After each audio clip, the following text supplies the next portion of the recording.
And now the next case. All parties in the matter of Benjamin versus Love. Step forward, please. Child care provider Judy Benjamin and her husband, police officer Michael Benjamin, are suing Judy's aunt, child care provider Elsie Love, for the return of their dog, Fluffy. Elsie says Fluffy is hers. Mrs. Benjamin, is this your aunt? Yes. And you're her husband? Yes. According to what I've read, it is your claim that you loaned this dog to your aunt. Now you want the dog back. She says you can't have the dog back because this was not a loan. You gave her the dog. And this is all about another issue that is probably much more important, which has to do with the custody of your daughter, who was, for most of her life, raised by your aunt. And you just regained custody of her. Is that right? No, that's not right, Your Honor. Well, let me get to this part of the, it's not really a defense, but it's sort of a motive. You were on good relations with your aunt? Yes, for the most part, yes. Good. And how many children do you have? 5. Which child lived with you for 6 years? The third. What's the child's name? Maisha. How old is Maisha? Maisha's 10 now. How old was she when she came to you? 4 months old. And how long did she stay with you? 8 years. Was she placed with you by the courts? She was given to me through her mother. How come? Her mother had a drug problem. So Mrs. Benjamin gave you Maisha. Courts had nothing to do with it? The courts had nothing to do with it. Where were her other 4 children? She only had 3 then. The 2 oldest children were with her aunt, and Maisha was with me. So far, is that right? For the most part. Good. And when was Maisha returned to her mother? In 2001. Was that voluntary on your part, or did a court order that return? The court ordered it with stipulations. And the stipulation was involving visitation. Is that right? Yes. Do you currently have visitation with Maisha? I have visitation with Maisha on the weekends that I have her. I have visitations from after school until 8 o'clock on Sunday night. So you have her for weekends, certain weekends? Yeah, every other weekend. Now I want you to tell me about the dog. You're up. First of all, Hi. Her. Okay, I asked my aunt. I had a breakout at my daycare center. I'm a family daycare provider. And since when have you been a family daycare provider? Since '96. In what state? New Jersey. When did you complete a drug program? I didn't complete a drug program. I didn't have to. I got clean on my own. Well, then why did you leave your child with your aunt for 8 years? Can I address the things that she said? Well, your child was with your aunt for 8 years. That's true. My child was with my aunt. I asked my aunt to care for her because I knew that I couldn't at the time. I did not abandon my child. I didn't ask you I did any of not that. give my child away. Listen to what I'm saying to you. You had a drug problem. So if you didn't go into a program, when did you stop using drugs? In what year? I stopped using drugs in '95. And your child remained with your aunt until 2001. Is that right? That's right. And what about your other 2 children? How long did they stay with their other aunt? Until '96. And is Mr. Benjamin the father of all 3 of these children? No. Is he the father of any of them? The last 2. And you were granted a license to take care of children a year after you got clean from drugs? Yes. Okay. Let's get back to the dog. Your Honor, can I? Let's get back to the dog. When did you give your aunt the dog? I didn't give my aunt the dog. I asked her to care for the dog in November until we moved. Okay. And at what stage were the court proceedings in November of 2002 involving your aunt's visitation with Maisha? Were there court proceedings pending? No, there wasn't. Were there court proceedings after November of 2002 involving your aunt and visitation? Yes, in January. January what? 31st. So I assume that you were contesting your aunt having extensive visitation with Maisha. Yes. Is that right? Yes. When did you ask for the dog back? My husband asked for the dog back. Tell me when you did that, sir. January 31st. When you were in court? No. When you were outside of court? Yes. So you came outside of court after the case was adjourned, and you had this court proceeding that said that this was not going to be easy. And you found her in her car? No. Where did you find her? I didn't find her at all. When I left out of the court, we seen her friend in the vehicle. And? So I stated to him that I will be coming over to get Fluffy later on. Now, can I say this? Me and this gentleman has made communication in reference to Fluffy on several occasions. He is aware that I did state to him that at any given time when my two daughters, whom I bought the dog for, would continue to pester me about they wanted their dog home, that I would be coming to pick up the dog, and he agreed. And the reason why... Get your kids another dog. Your Honor. Get your kids another dog. You walk out of court in a court proceeding where you are clearly losing. You're clearly losing because the judge is going to adjourn the case until February. And you don't want Maisha to have to be bothered with visitation with the person who raised her. Not true. That's from the not time true. she's 4 months old, quiet, until she's 8. And now there's a visitation proceeding pending. And Mr. Wonderful over here at that time says, we're coming over to get our dog. You gave her the dog in November. November comes and goes, no word. December comes and goes, no word. January comes and goes. That's according to Mr. Benjamin, who is the owner of the dog. Well, first of all, I didn't finish saying. I'm speaking. But I need to be able to say something else, though. I'm going to let you speak. Okay. So 3 months go by, January 31st, at a time when you're coming out of court and you're losing. Then you say to him, and I'm coming over to get my Fluffy. That's what you said. Yes, I did. Good. Now I'm going to hear everything that you have to say. Okay, when Fluffy was given to her aunt by my wife, I really wasn't in agreement with that. I did voice my concern because I did call over to her aunts. I did voice to her how I felt about Fluffy, how my two daughters felt about Fluffy, and that really we weren't happy that Fluffy was with her.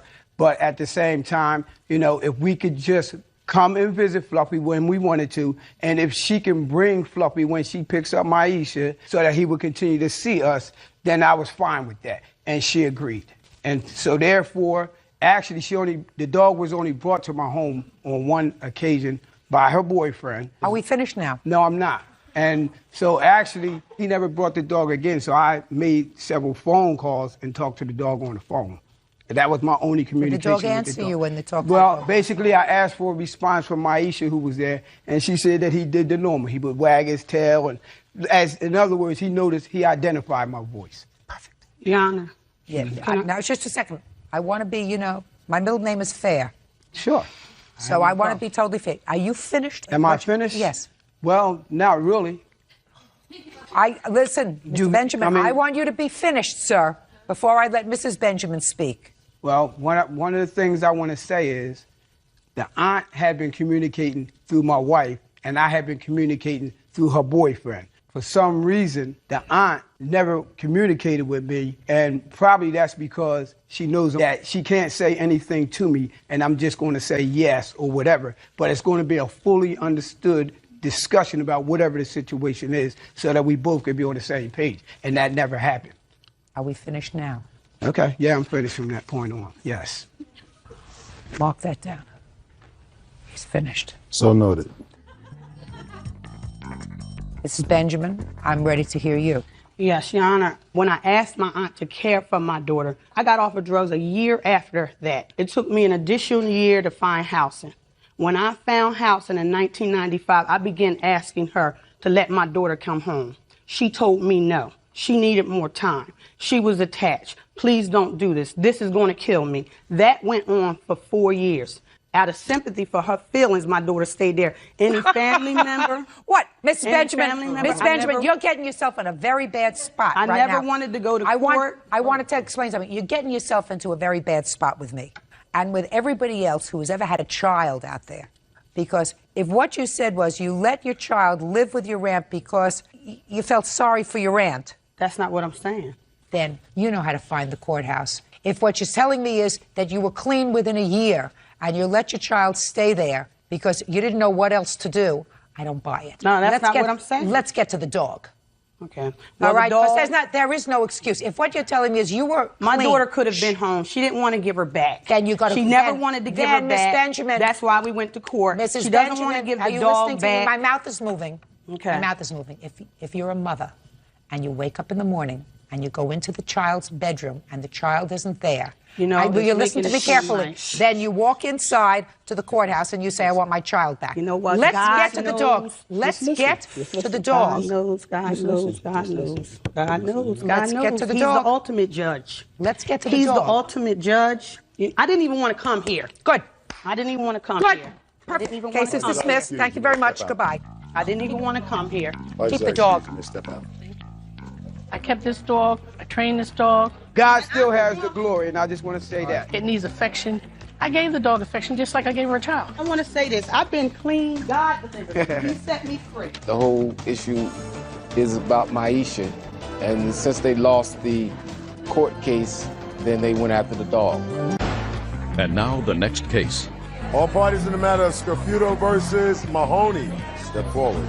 20-year-old student Courtney Scarfuto is suing her boyfriend's roommate, 20-year-old florist Lacey Mahoney, for backing into her car. Miss Scarfuto, is your boyfriend here?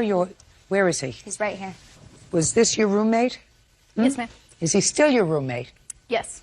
Okay, according to your complaint, you were over at your boyfriend's home and you claim that the defendant hit your car as she was pulling out of the driveway. Your insurance paid for the damage to your car, but you suffered out-of-pocket expenses, $500 deductible, you had to rent a car for a couple of days while they fixed it, and you also want her to be responsible for the increased insurance premiums that you're going to have to pay. Forget that part of it. Miss Mahoney says she never hit your car. When was your car damaged? June 10th, 2003. And what makes you think Miss Mahoney did it? She came upstairs, asked me to move my car. I asked Christian to move my car for me. He went downstairs. With her? Correct. At that time, she told him that she had hit my car. Oh, you weren't there? No. Step up. Last name? Whiteley. Okay, let's go to June 10th. Miss Mahoney comes upstairs where you are, and she said what to you? She pointed out the damage. She said that she had hit the car and that she was unsure whether or not that she should stay there and admit to the mistake or whether she should go ahead and pull around the car and just simply leave. And what did you tell her? I told her that it would be best for her to go back upstairs and to notify my girlfriend, Your Honor. And she said? After hesitation, she agreed and we went back upstairs. And what happened when you got upstairs? Me and Lacey basically reported that the car had got hit by her, even though it was parked. We all agreed that we would go ahead and handle the situation by tomorrow because we're good friends, Your Honor. And can I speak? And because she did not carry car insurance. And so since she did not carry car insurance, that How do you not have insurance? How do you drive without insurance? Your Honor, I wasn't driving. I was actually moving my car backwards so that we could open up the garage door. But it was on my property in my driveway. I was just moving it. That's driving. Why doesn't your car have insurance? Because I couldn't afford insurance at the time. So you're not driving at all? Is that what you're telling me? Yeah, I'm not driving at all. Is that true? No. Of course not. They seem to say that you admitted hitting her car. Your Honor, I never admitted to hitting her car. I went downstairs for Christian to move the car. We both went downstairs.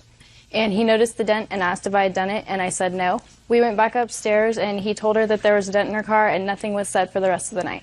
That doesn't sound right to me. Somebody told her that there was a dent in her car, and she didn't go downstairs to look at it? No. Nobody said anything? Well, who did it? Is everything that you've told me, Miss Mahoney, as truthful as the fact that you don't drive this uninsured car? Yes, Your Honor. I don't drive my car because it's uninsured and because it's unregistered. No, you shouldn't drive your car because it's uninsured and not registered. That doesn't mean you don't drive it. Okay. You had a $500 deductible? Yes, would you like to see the receipt?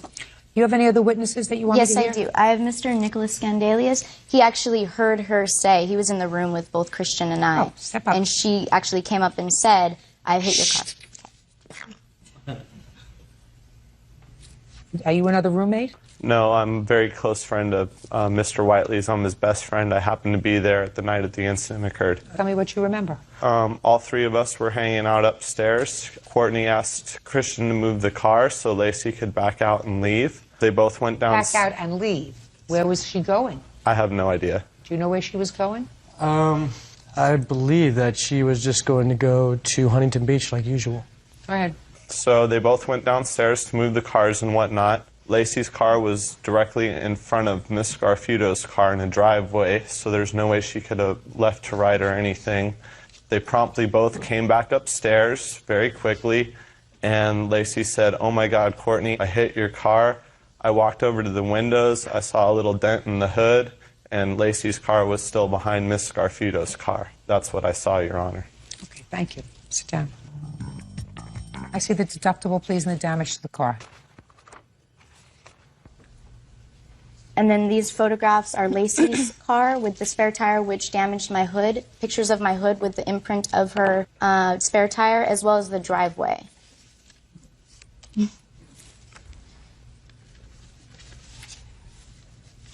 How long did it take to fix the car?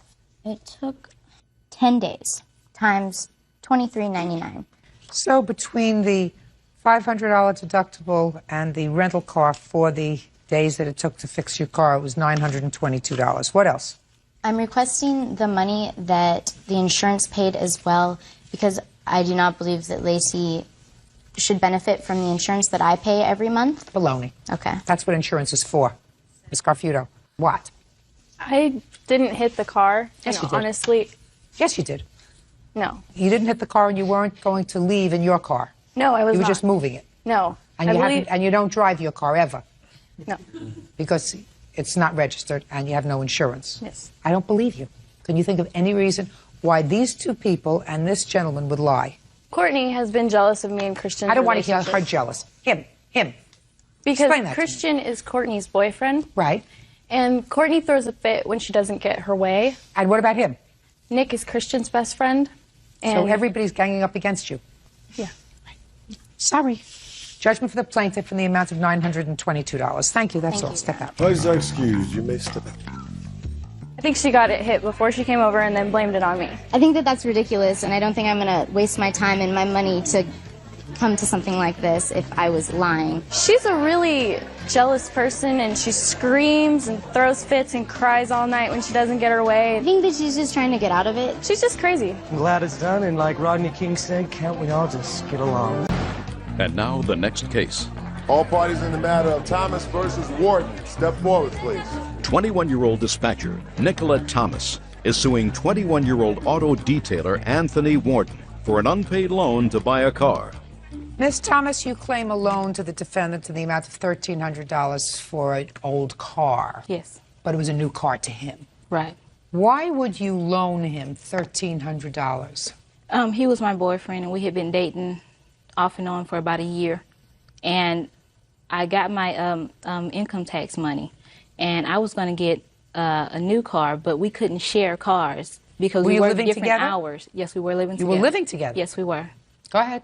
So his boss was selling a Lincoln for $1,600, and he said if we were to give him $1,300, he could drive the car home and just pay the $300 when he gets it. So I loaned him the $1,300. Well, what did you say to him? And what did he say to you? Agreement. Shh, listen to me. Okay.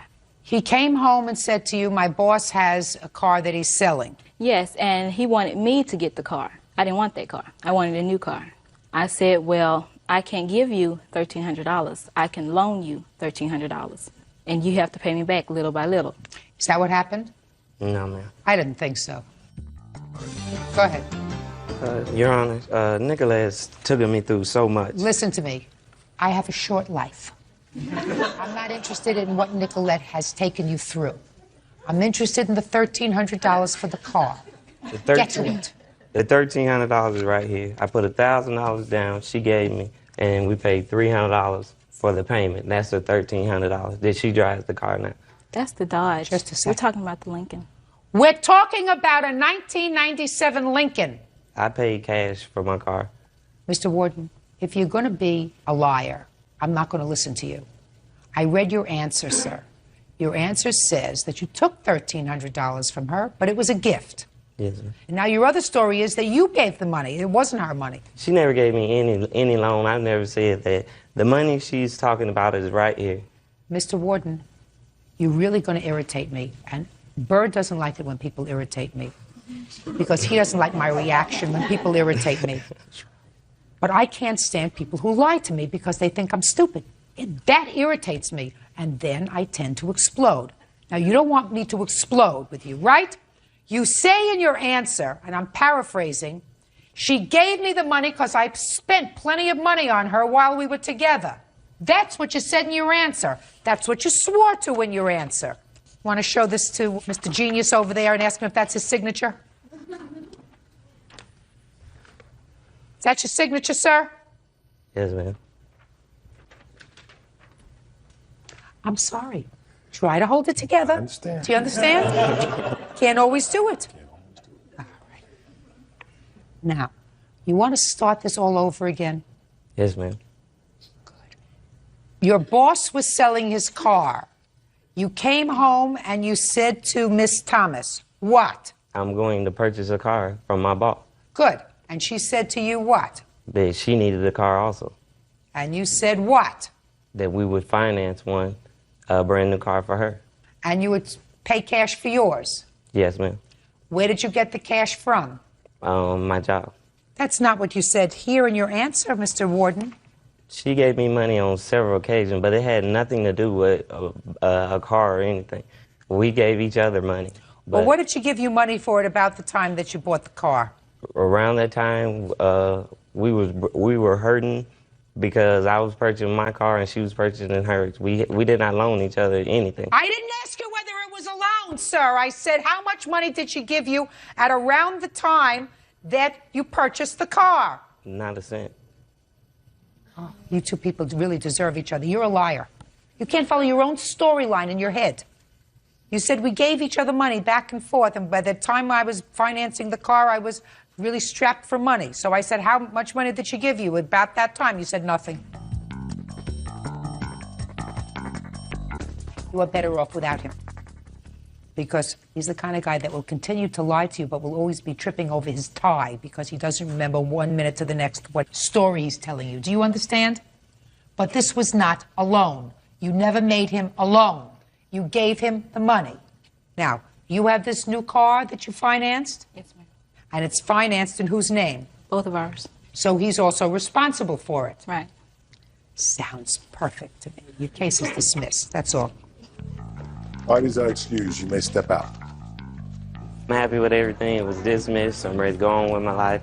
He just moved on with his life and forgot that I loaned him that money. She came to my job and tried to stab me. Oh, Tony's a mess. The car that they co-signed together, he's stolen. The car is mine, and she didn't make payments on the car. I had to come get it one time. I'm just glad it's over. I'm just glad it's over with. And now the next case. All parties in the matter of Scott versus Butler. Step forward, please. 22-year-old homemaker Shalisha Scott is suing her ex-boyfriend, 26-year-old cook Jermaine Butler, for claiming her children on his tax return. Jermaine is countersuing for car damage, stolen clothes, and an assault. Miss Scott, you and Mr. Butler live together, according to what I've read. You have a child? Yes, not together. Not together. How old is your child? My daughter is 22 months old. Do you also have a niece that's living with you? Well, she was in my care previously in 2002. How old is she? She's 4 years old. Why was she in your care? Just temporarily, just to take care of her. I asked you a direct question. You have a niece. Is this your sister's child? Yes. Was your sister not in a position to take care of her? No, she just needed some assistance and I helped her. Does your sister have any other children? Yes. How old are her other children? She has a 10-year-old, an 8-year-old, a 5-year-old, a 4-year-old, and a 3-month-old. Was this the only child that was out of her custody? Were they all out of her custody? No, they wasn't out of her custody at all. I just took care of her.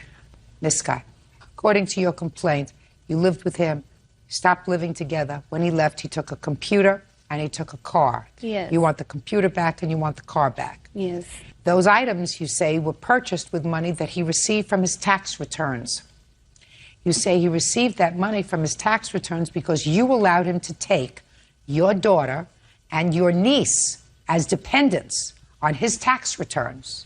That's why I ask you these questions. Oh. So, do you understand? Yes. That's what you said in your complaint, that the only reason that these items were yours because you were taking care of a 22-month-old and a 4-year-old that year. Yes. So I assume you were not working. No. Is that right? No, I wasn't working. Right. So somebody was supporting you, your 22-month-old, and the 4-year-old. He says it was him because he was working. When we got together, Jermaine didn't even have a job until... I'm talking about the year we're talking about with his tax returns. He had to have had a job because he paid taxes and he got money back. Me and him didn't get together till the end of 2002. So he didn't take care of my niece at all. How long did you live together? We lived together for about 7 months. Who supported your 4-year-old niece? I did during this time. From what? From about March to about August of 2002. From what money? Oh, just welfare, just taking care of her, period. Just having her there all the time, basically. How did you support yourself before him? I was on welfare, basically. And your 22-month-old was on welfare? Yes. And the 4-year-old? She was on her mother's welfare, yes. Did you claim these 2 children on your tax returns? Yes, I did. Is that wrong? Yes. Of course it was wrong because we, as taxpayers, were paying for these children. And how much money did you get back as a result of claiming them on your tax returns? Approximately $3,000. $3,000 back. Now, but for these children, would you have gotten any money back? Yes. How much? Maybe less than $1,000. So let's say you got $2,000 back as a result of fraudulently claiming these 2 children on your tax returns. Is that right? Yes, ma'am. And it's your claim, Miss Scott, that you should be entitled to what you bought with this $2,000, because if it wasn't for you giving him the right to take your daughter and your niece off on your tax returns, he wouldn't have gotten this money back. Yes. Is that right? Yes. Because you didn't work during that time. The only money that you had was provided to you by the state. Well, actually, in the beginning of 2002, I had a job. I worked. Well, tell me about your job. Yes, I was a dental, not a dental assistant. I worked at Wienerson School as a manager. Okay. How long have you been on welfare? I've been on welfare since September of 2001. And what year tax returns are we talking about? 2002's taxes. Fine. Then let's not quibble. The state was supporting you and your daughter. That's the money we're talking about. The state was supporting you, and you had no right to let him claim your 22-month-old or your 4-year-old on his tax returns because the state was providing you with money. Well, so what you want me to ID. do is, well, he was wrong, 100% wrong. I hope the IRS watches it and comes back and says, you owe us this money because you're not entitled to take them as dependents. They're not your dependents. You are also not entitled to any part of $2,000. Well, I know, but I'm just saying that was our agreement we came up with to make extra money. And you came up with a scheme. You came up with a scheme with him. It was an interesting scheme. I'll give you the law very quickly, Ms. Scott. The law says that in order to come into court and ask the court to help you, you have to come in with clean hands. If you come in with dirty hands, which means that you have put your hand down, which means that you haven't done the right thing, you don't get the court's help. Yes. Do you understand? Yes. Right.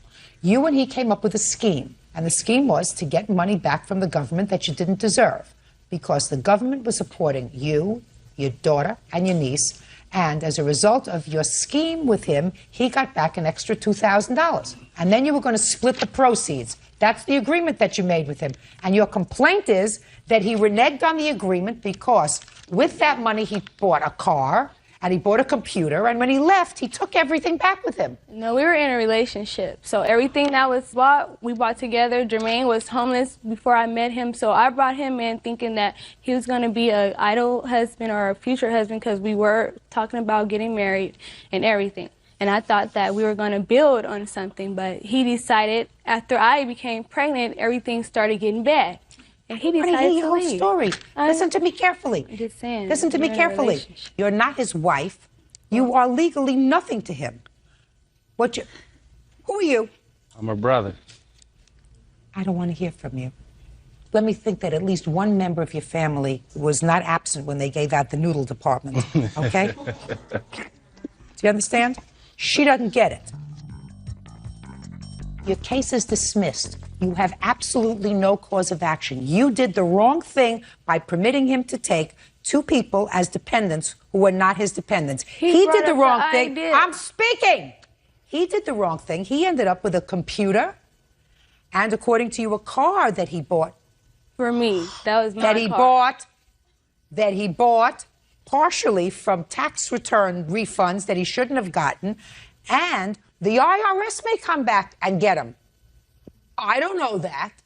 I know certainly You're not getting any money from him because you did the wrong thing. Goodbye. Good luck. Have a happy life. Take your brother with you. I don't want to hear him. I don't want to look at him. I want him out of here. Why y'all making the income tax the main thing? Byrd, come back one second. Bring him back 1 second. Everybody back this way. Just the plaintiff and the defendant, please. Thank you very much. You two can step out, please. Thank you. I'm looking at your papers, sir. Listen to me carefully. You have a counterclaim? Yes. It's dismissed. Thank you. It wasn't right that I did claim the kids on my taxes. I don't think that she was fair. She stayed out all night long, supposed to be pregnant with my baby, but she gone all night. He left me pregnant. She could have been cheating around. I don't know. She saw I'm a good man and tried to use me. I lost my baby due to all the confrontations me and him had. Don't trust no girls. Don't live with them. Don't move in with them. Keep all your stuff yours. Anybody don't believe men that tries to lure you and have you believing that he's going to be a good man because he's probably not going to be. Ernie Raimundo Sr. and Jr. are suing Nicole Slumberger, who used to date Jr.'s best friend. After the split, World War III broke out. A shotgun, eggs, baseball bat, and a thrown beer bottle. Order. All rise. Judges, number 71 on the calendar in the matter of Raimundo versus Slumberger. Parties have been sworn in, Judge. You may be seated. Have a seat, please. Are you Nicole? Yes. You're... Ernie Jr. Sounds to me like you two teenagers are driving your parents and your relatives crazy. That's what this looks like. I got statements here from mothers and grandmothers and aunts and relatives, all saying that you two teenage kids are creating havoc in their lives. I mean, the complaint is your complaint, sir. It says that this young lady here vandalized your house. That's correct. And I have a cross-complaint saying that this young man tore up a driveway, did some other damage to your house. Well, what the devil is wrong with the two of you? Let's start from the beginning. Mr. Jr. Yes. How do you know her? She's my girlfriend's ex-friend from high school. They used to be best friends. So what created some bad blood between the two of you? My best friend is her ex-boyfriend, and... Just a minute. I think I'm going to need a scorecard for this one. Your ex-friend? No, my friend... Your friend? Used to be together with her. Right. And he's my best friend. And I was together with my girlfriend, and at that time, they were best friends. Girlfriend. They were best friends, and we had both broken up with them, and they were kind of, I don't know how to say it, but kind of mad at us for some reason. And at that time, I had got all kinds of prank calls at my house, and just went on from there. And I got my house shot at. I got pictures, and well, shot at with what? At the gun, shotgun, rifle. Well, you don't know who did that. Yes, I saw the perpetrator. You saw them. Yes. Who did that? Jimmy, but it wasn't her. No. What did she do? He acted under the direction of her. How do you know that? Because he called and he admitted. You can't tell me that. That's hearsay. That's hearsay. But he called and admitted that he did that. That's Joe. I just told you. You can't tell me that. That's hearsay. But that's how I heard about it. Okay. Now, what did you see her do? What I seen on the evening of February the 10th, 1996. You're a senior. Yes, I am. Okay. February the 10th, 1996, approximately 11:30, 12 o'clock at night, this young lady with two of her friends drove by my house, stopped, and got miscellaneous objects, eggs, and threw it all over my house, my garage, just a second. My window, got in the truck, and took off. Just a second. You saw her do that? That's correct. I also saw her.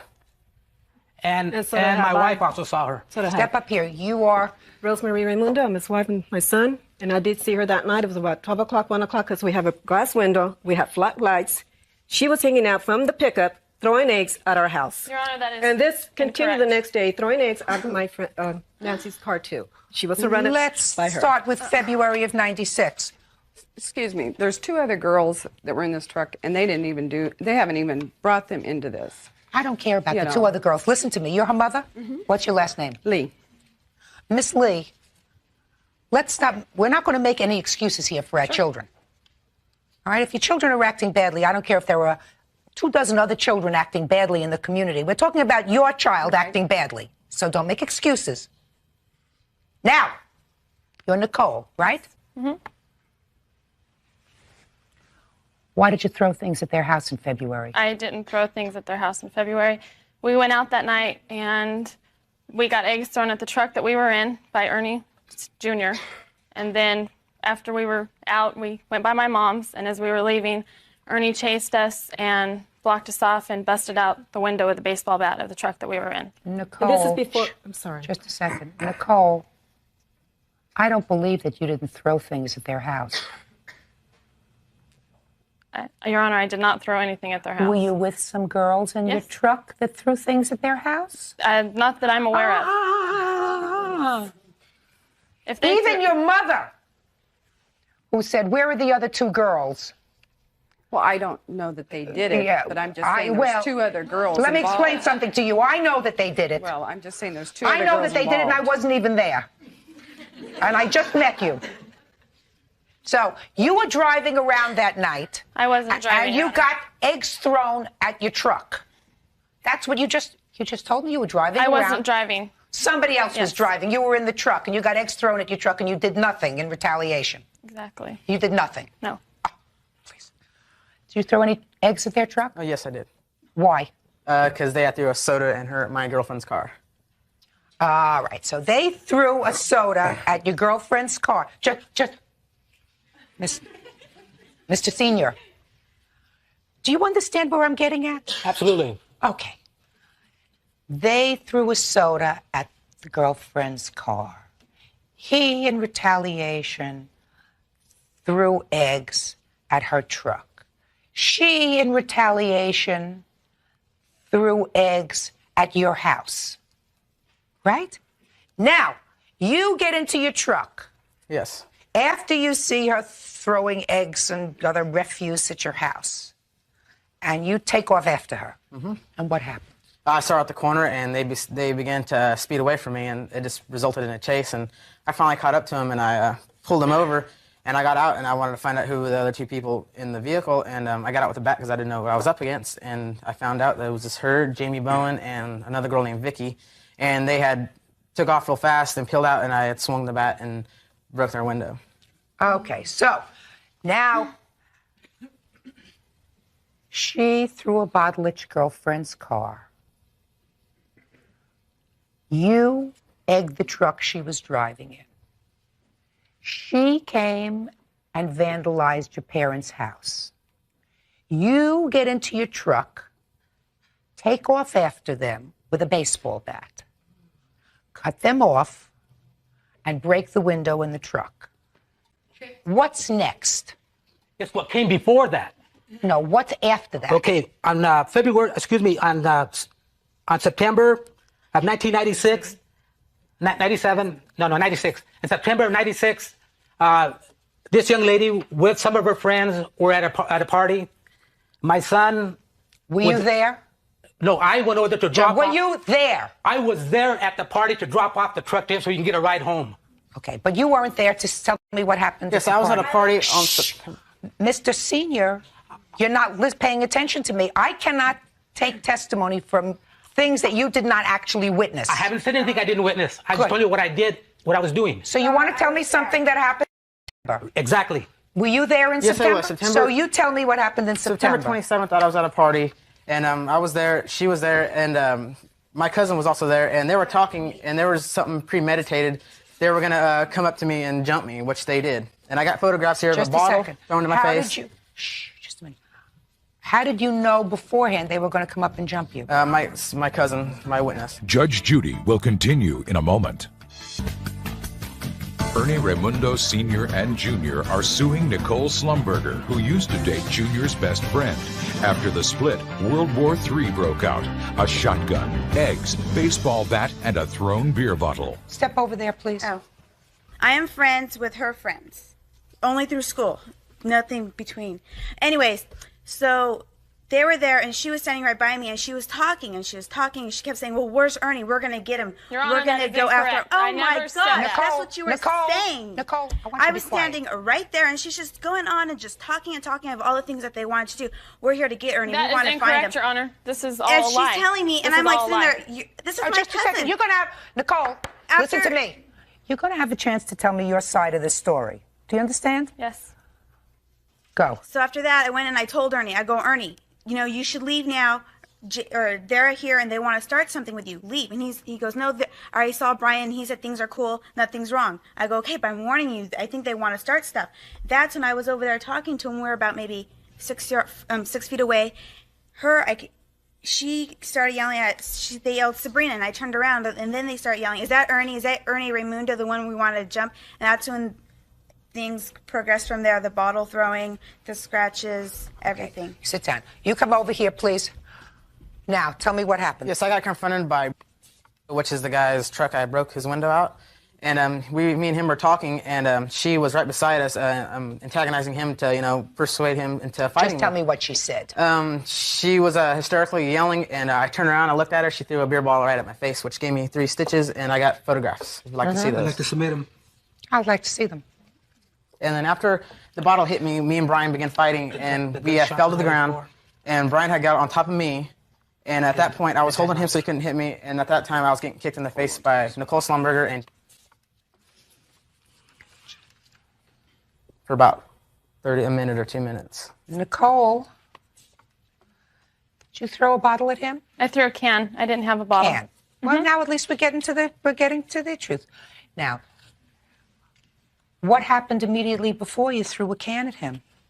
Brian confronted him and asked him why he broke out the window. And Brian was chasing him around a truck, kind of, and Ernie was backing up. And I was behind Ernie.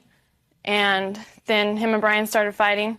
And I threw a can. I'm not sure if it hit him or not. There wasn't that much stuff in it. And did you tell that to your mother? Did you tell your mother you had assaulted him? Yes, I did. He had no right to do that. No, I didn't. You sure didn't. There's one thing throwing eggs at a house, there's another thing causing this type of damage to somebody. He had no right to bust out the window of the truck I was in either. He had no right to throw eggs at his car. He had no right to throw... I didn't throw eggs at his car. Yes, you did. He had no right to throw a bottle at your friend's car. Do you understand what's happening here? I sure do. Did you have a discussion with your son about it? I sure did. Well, that's good. That's good. Judge Judy will continue in a moment.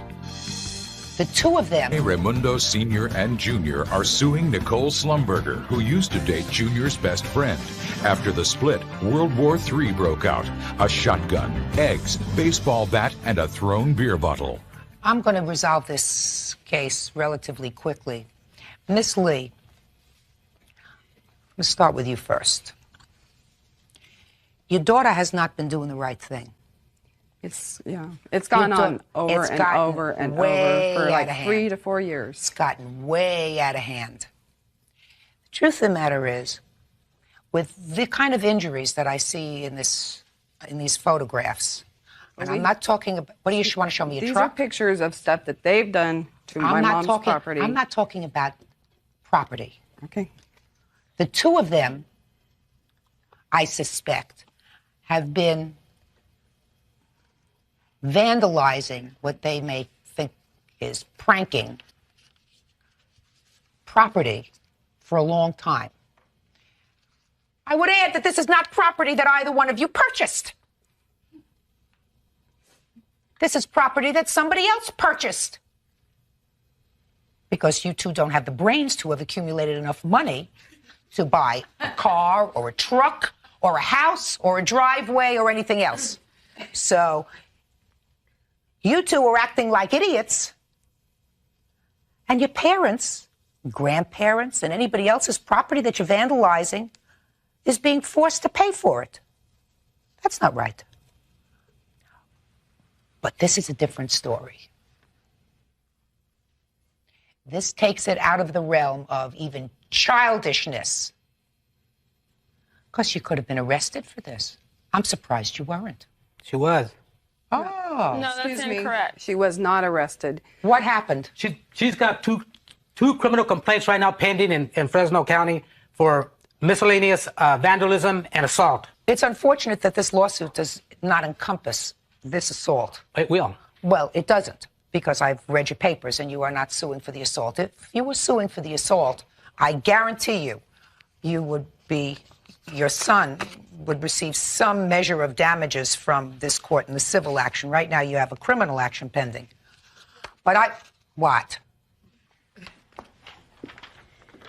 He chases her. Who are you? I'm sorry, I'm Shirley Davis. He chases her around town every time they see her, you know, like on the road or whatever. They've been chased to my house in different places. Listen to me. They're acting like two fools. Yeah. Both of them. Both of them. And the adults who are in their lives really should take control of them and force them, each of them, to take care of the damage that they've caused on their own property, that the damage that's been caused on their own property. Because, sir, your son had absolutely no right. Listen to me, before you talk. Your son had absolutely no right to break the window on this truck. Listen, do not speak. You're not following me, sir. Your son had no right to egg the truck that she was in retaliation for something else. That kind of conduct escalates into other things. When you act like fools, somebody's going to pay. I want the adults in this case to stop making any excuses for their children. Their children have been doing the wrong thing. You, madam, are going to end up in a lot of trouble. Do you understand me? A lot of trouble. And you're going to deserve it. Now, any damage that has been caused by him to your house, to your mother's house, correct, that's in your lawsuit, have your daughter pay for. Let her get a job and let her pay for it. Because she is a precipitating person who caused the damage to her own family's property. Let her pay for it. Do you understand? Yes. You, sir, any damage Your Honor, that I have has, something to say. just a second. You're finished saying. Any damage that has been caused to your family's property. My property. Your property. Well, your family. Your family's property. As a result of this, you pay for. You got a job? No, I don't. Get one. And pay for it, because there is no reason why your father has to suffer from these little acts of stupidity that escalate into other things. Listen to me. And I'm hoping that if you two parents do that, make your own children, do it. Don't talk about it. Do it. Make your own children pay for the damage. Maybe she will stop. Do you understand? Yes. She's got to stop. He's frustrated. You're frustrated. Your mother is frustrated because of what's going on here and the impacts that it's had on her house. He is not blameless, sir. Do you understand that? I understand what the countersuit says, and she says that I did something to her house and I didn't do nothing to her house. Just a second. I don't believe that you did anything to her house. I don't believe that you, sir, did anything to her house. And I have not done nothing to her house. Listen to me. Whatever you... Listen to me. I'm listening. You looking? I'm looking. You may have started with little things. There's other friends that she does not like her ex-boyfriend. Don't you ever think that she's not over it? She's obsessed with him or something? I'm talking about you. Did you egg the truck? Did you egg the truck? Yes. Wrong thing to do. You're not blameless. And I know what else you did. But I know you egged the truck, and I know you broke the window on the truck with a baseball bat. And I don't care whether you paid for it or not. Those are things that cause other things to escalate. So you're not blameless. You parents better take control of your own children, make them pay for all the damage, and if you do, maybe it will stop. Goodbye. Parties are excused. You may step out. Judge Judy will continue in a moment.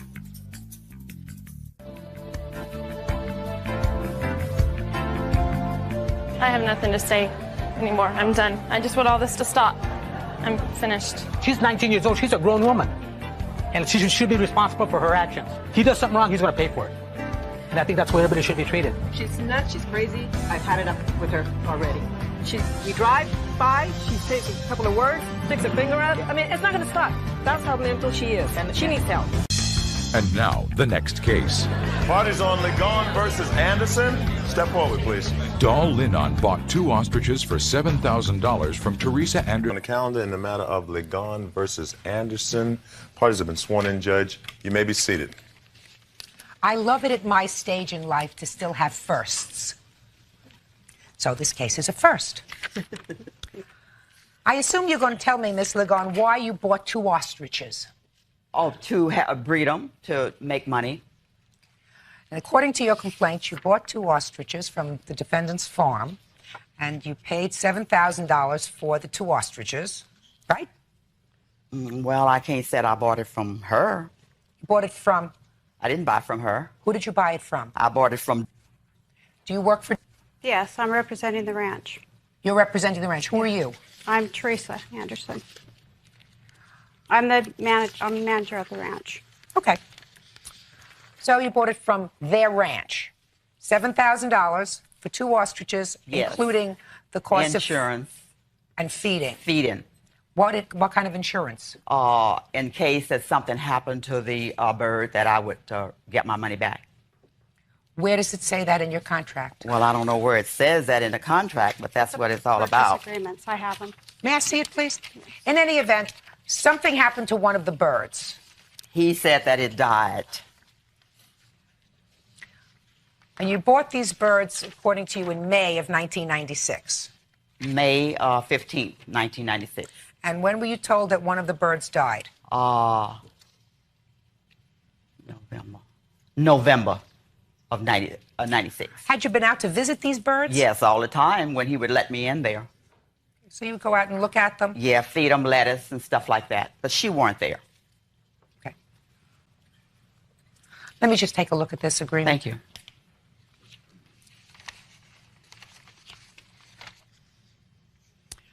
This says that the client, that's you, shall provide insurance for the birds and make all premium payments from said insurance. I did.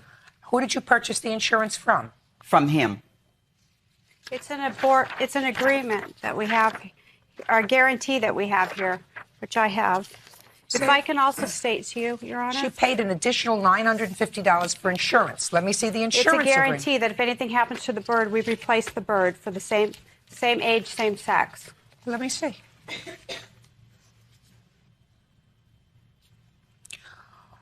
Okay. Ms. Ligon. Yes. Your signature is on this, and it says that should anything happen to either one of your birds, that they guarantee that they will replace that bird with a bird of the same sex, approximately the same age. And they're prepared to do that. No, he did not. No, he says he's prepared to do that. I have the letters right here. He would not do it, Your Honor. I went out there 3 times. And what happened when you went out there? And each time he told me that he would not replace the bird that I picked. He told me to come out and pick the bird. And I went out there 2 or 3 times to pick that bird, the one that I liked, the one that looked like this one here. And he told me that he wanted more money. And I told him that I would not give him more money because he was trying to defraud me. That's wrong, Your Honor. And I wouldn't give him. I gave him $500, and he told me that the bird died after I gave him $500 for the feed. And what was I feeding? A piece of paper? According to the answer, he says that he's prepared to give her a better bird than the bird that she bought. I have both of the letters right here. I have the letter that she wrote to us on the bird that she wanted. At first, we told her he needed time to think about it. That bird is an older bird, and it's a proven breeder. Her birds are only 2 years old. That bird is a 3-year-old bird. He wrote her a letter back and agreed to give her the bird she wanted. Oh, great! Terrific! Just a second. Where is the letter? Terrific. Here's the letter that he wrote Just a second. You're prepared to give her the bird she wants. She can have the bird she wants. Great! What a great way to end a case. Judge Judy is ready to... You're going to get the exact bird that you want, Miss Ligon. No, ma'am. Yes, you are. I will not pay no more feed for anything. He agrees to give her the bird. Listen to me. Listen to me. You have a contract with them. Okay. Okay. You signed a contract. Okay. Your contract says that you bought 2 birds for $7,000, including feed, And you took out insurance that if anything happens to any of those birds, they agreed to replace the bird with a bird of the same age and sex. Your bird died. That's what he said. Well, listen, he may have said you never know whether the bird died or whether he married the bird off to some other bird. However, listen to me, Miss Lagon. You went out there and picked another bird that you wanted, and originally he said he had to think about it. Now he doesn't have to think about it anymore. He's prepared to give you the bird, which is a proven breeder, a year older than yours. And your problem is, Miss Lagon, that I think that you want out of this deal altogether. Yes, ma'am. You can't do it. Do you understand? You have a contract. You can't do it. As long as they are prepared to perform their end of the contract, you can't decide at this stage that you want out of the contract. Why not? Because you have, Ms. Lagon, because you have a contract. And I got to fight with these people all the time? No, you're not going to fight with them. What do I have to do, Your Honor? Right now, you're going to have to go out and take a look at your brand new 3-year-old bird. Because you are going to see... And Your Honor... Just give me the number of this. Your Does this bird Honor, have a number? Number 456. It's a redneck Your bird. Honor, It's proven breeder. When She the asked for it. hatching come up, and he tell me that the egg is bad, are you going to stand with me? I'm going to be here.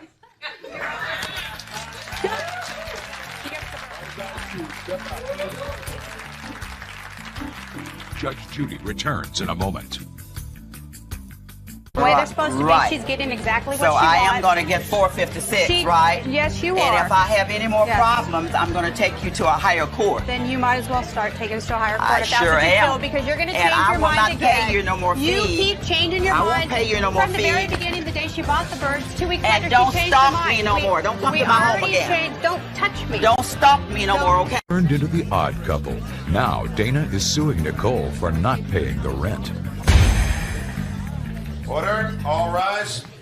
Your Honor, this is case number 18 on the calendar in the matter of Bai versus Mayland. Thank you, Bert. No problem, Judge. Parties have been sworn in. You may be seated.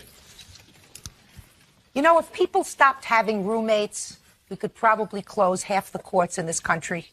I'm convinced of that. Miss Bai, the defendant was your roommate. You had an apartment. The rent was approximately $1,500 or $1,600. Is that right? $1,560. And according to you, the defendant moved out. You left a check for your half of the rent. That's right. On a refrigerator. Right. Everybody leaves checks on refrigerators. Well, when you don't really talk much and people are going their own way, you just do what you have to do. So you tacked up the check on the refrigerator. She took the check. Yes, she did. You anticipated that she was going to pay her half of the rent. That was the last month's rent for her. Exactly. It was December. And she took the check, put it in her own personal account. Yep. And promptly moved out. So let's go back a little bit. Where is this? I'm curious. Before you decided that you were going to live together, a real commitment. We had gone to lunch together, her and I. That was it? Well, we had met for dinner. I met her husband, and then her and I had gone to lunch together. She was married? She's married, yes, Your Honor. But she was just living with you by herself? Yes. So she was separated from her She's husband. separated from her husband, and she needed a place to live.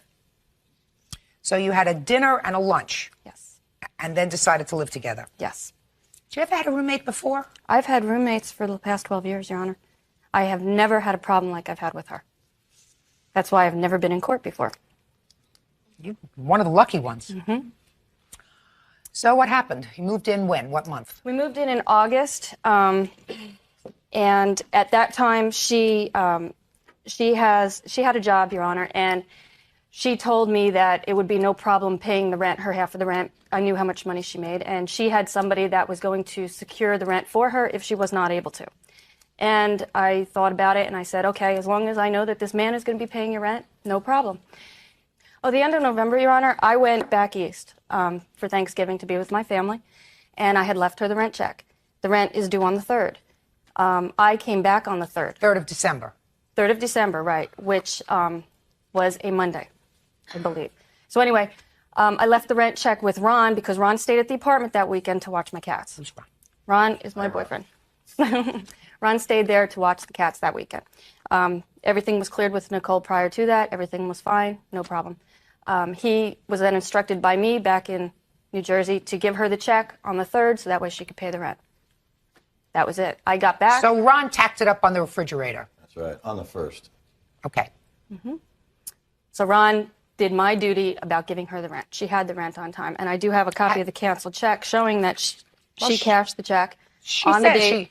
She admits that she cashed the check. Yeah, she did. Okay. Had she told you before you went back east that she intended to move out?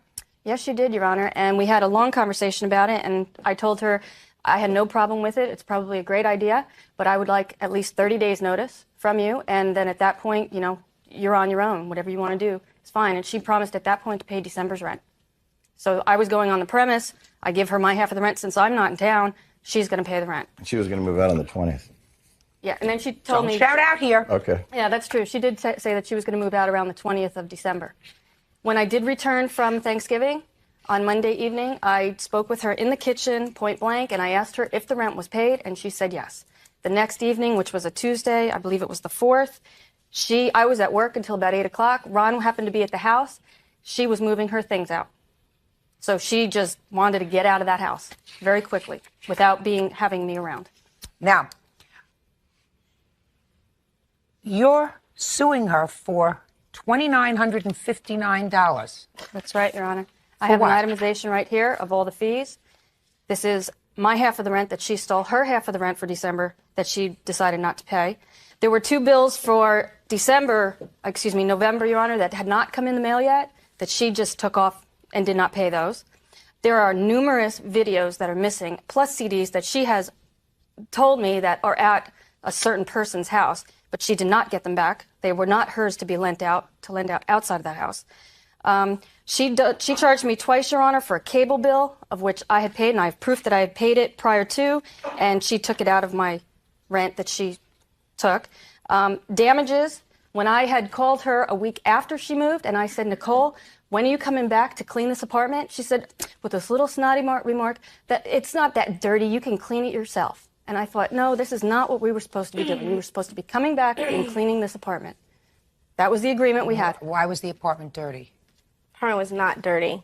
I had spent the week before I moved out painting all of the scuff marks on the walls in my bedroom. I may not have cleaned the bathroom, but I did vacuum, and I may have left the bathroom. I think I left a few cleaning supplies in it. Could I see that list, please? Judge Judy will continue in a moment. She gave you a check to pay the rent. You were supposed to put your half in to pay for December. I never agreed that I would pay December's rent. You have to pay December's rent, madam. You hadn't given her a 30-day notice. Dana Bai moved in with Nicole Malek, but they turned into the odd couple. Now Dana is suing Nicole for not paying the rent. Miss Malin.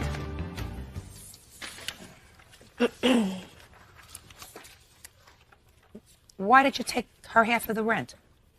Dana and I spoke on November 6th, which I did give her 30 days verbal notice. On November 22nd, I wrote her a letter, which I gave her another written notice that I was moving out at the first or middle of the month.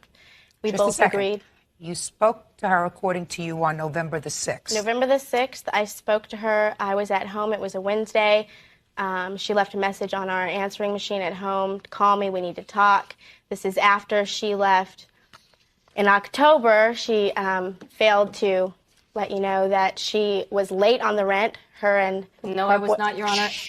Miss Pye, now you have to be quiet. Go ahead. In October, she left a few days before Halloween, and she said she'd be back on Halloween. I told her I would watch her cats. During that month, my uncle died. She failed to call me to tell me that she was going to be 4 or 5 days past what she said she was going to be. Rent was due on the 1st, not the 3rd, late on the 6th. So what?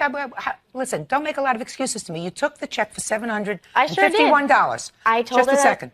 You took a check for $751 that you knew was intended for her half of the rent.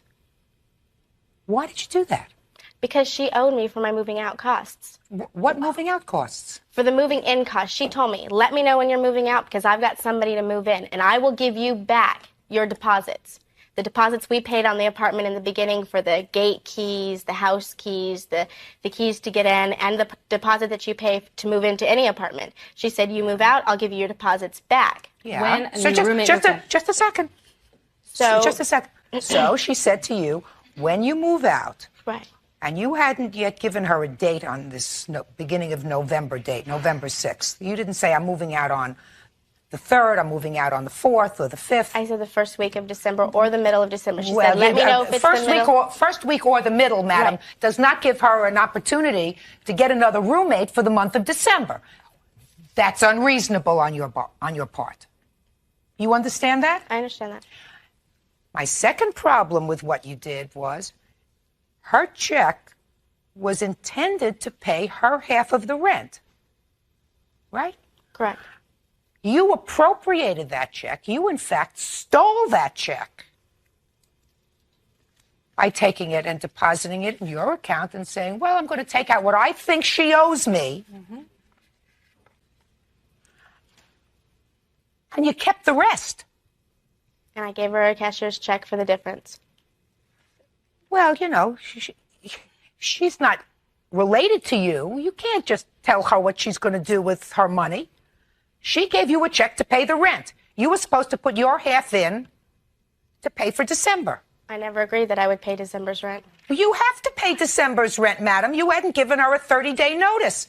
Your 30-day notice, it doesn't say, well, I'm going to be leaving either the beginning of December or the middle of December. That's not a 30-day notice. From November 6th to December 6th isn't 30-day notice? No, madam, because you didn't tell her you would be moving out the 1st of December. You said, I'll be moving out the beginning or maybe the middle of December.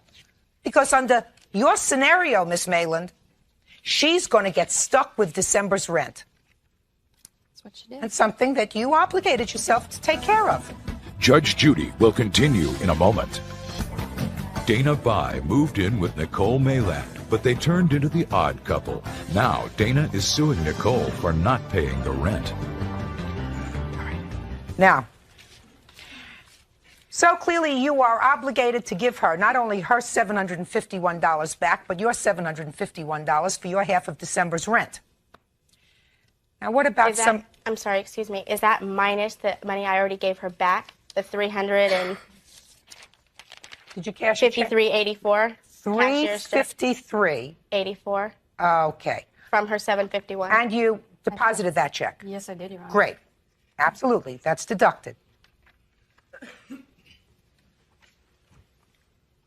Now, what about these videotapes? I don't know what she's talking about. She does know what I'm talking about.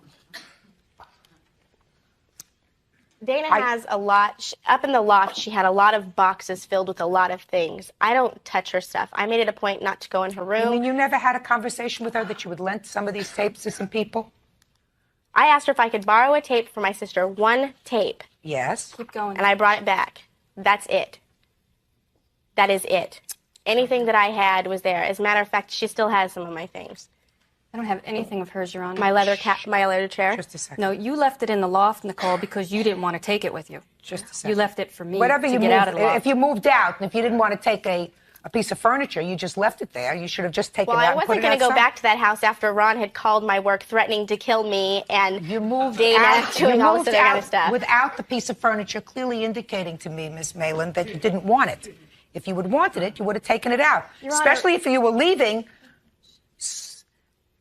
without her knowing when you were going to leave. Your Honor, Ron also was home the night that she moved, and he also helped them move her things out, which included some of my things. He did not help anything. Rob was there that night with his cousin. He did not touch a So he did if not Rob, lift just a thing. a second. So if Rob was there with his cousin, if you wanted the chair, you would have picked up the chair and put it someplace. And not she's left right. it there. I wanted to get out of there as soon as possible. She's a difficult person to live with. She's Miss Mayland. absolutely. That's a lot of who shot John. You know what that means? That's a lot of baloney. I'm talking about the chair. Something that you gratuitously threw in here. She has my property, she has my chair. You had your husband, you had his cousin, you had yourself. If you wanted the chair that night, you would have taken it out. Don't give me this baloney that what you were going to do is you had to get out fast because you were afraid of him. That's a lot of baloney, which suggests to me that there are more things here that I have to look at. Your Honor, I was never mad at that time until after I found out she didn't pay the rent. You want to talk to me, you have to stand up. Okay. It's one of the nice parts of my job.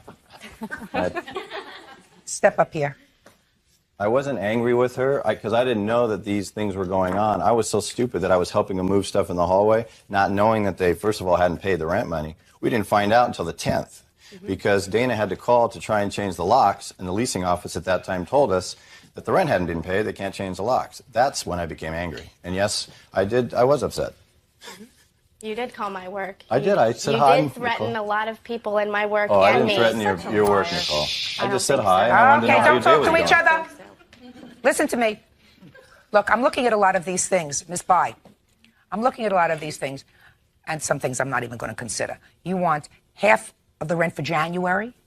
She's still on the lease. She's still on the lease, Your Honor. I have a notice from...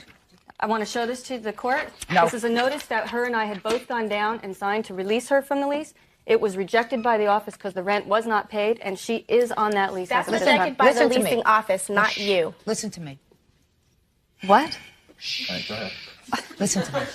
What your verbal agreement with her, according to your direct testimony, was that she was going to be leaving in December. You said fine.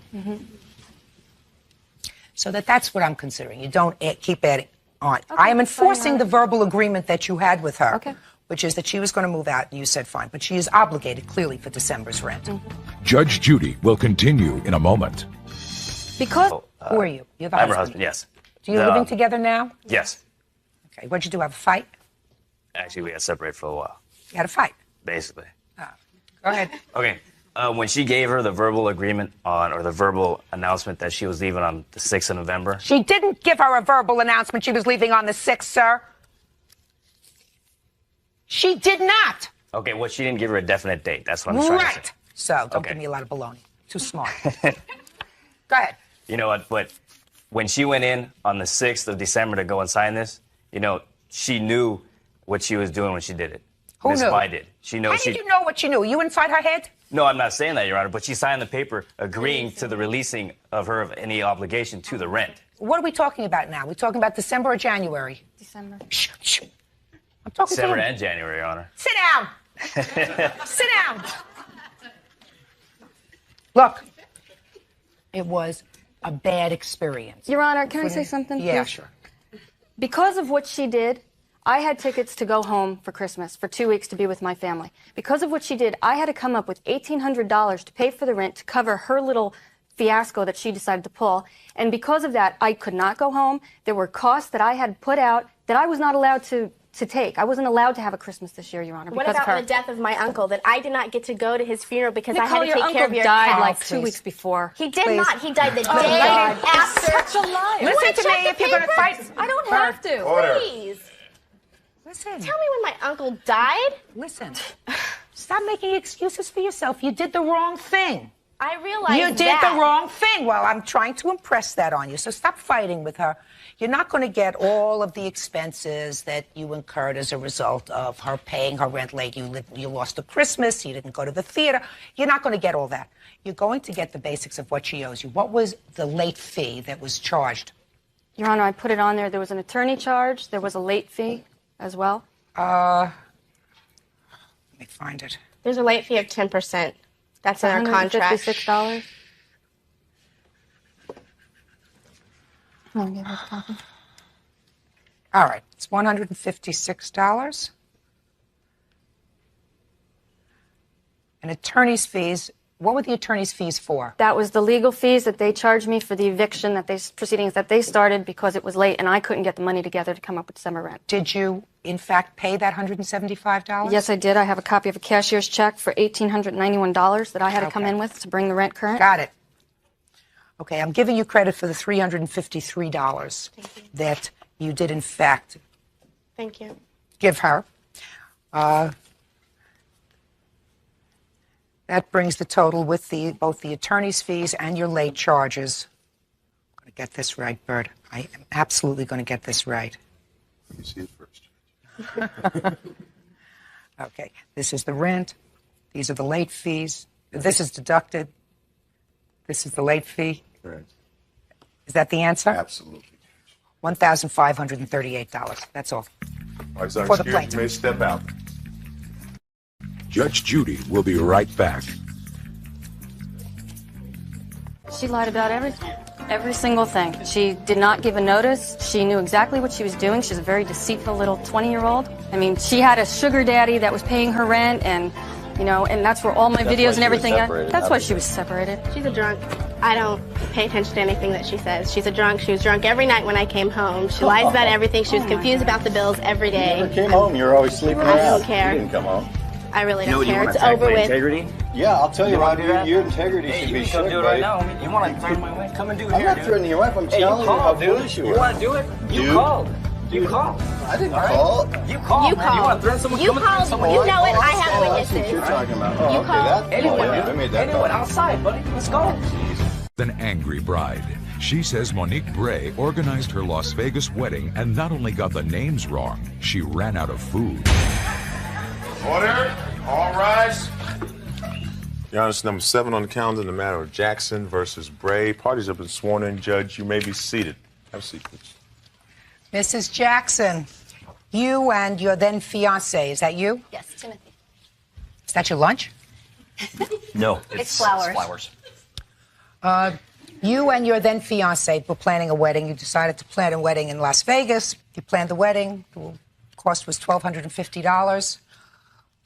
Wedding took place, and you say it was a disaster. You want your money back plus Correct. a couple $100 for aggravation. Exactly. Is that about it? That's about it. So tell me about the wedding. The flowers were in. So let's start from the beginning. You say in your complaint that you were dealing with somebody other than the defendant at Right. first. The first time I called, the main reason there were 11 different chapels on the Chamber of Commerce. They kind of gave you examples of what chapels did, and you could choose one. And the reason I chose the chapel was she was then their wedding planner. Wonderful lady, very detail-oriented, and she was the reason I chose the chapel. We made all of our plans, spent about 4 hours on the phone. All the details, she was just wonderful with me. Anytime I had a question, from February is when I started making plans, and we talked all the way through to August. And she had asked me to call 1 month before the wedding in August, just to make sure all the little final details were taken care of. And when I did, I learned that she had been let go.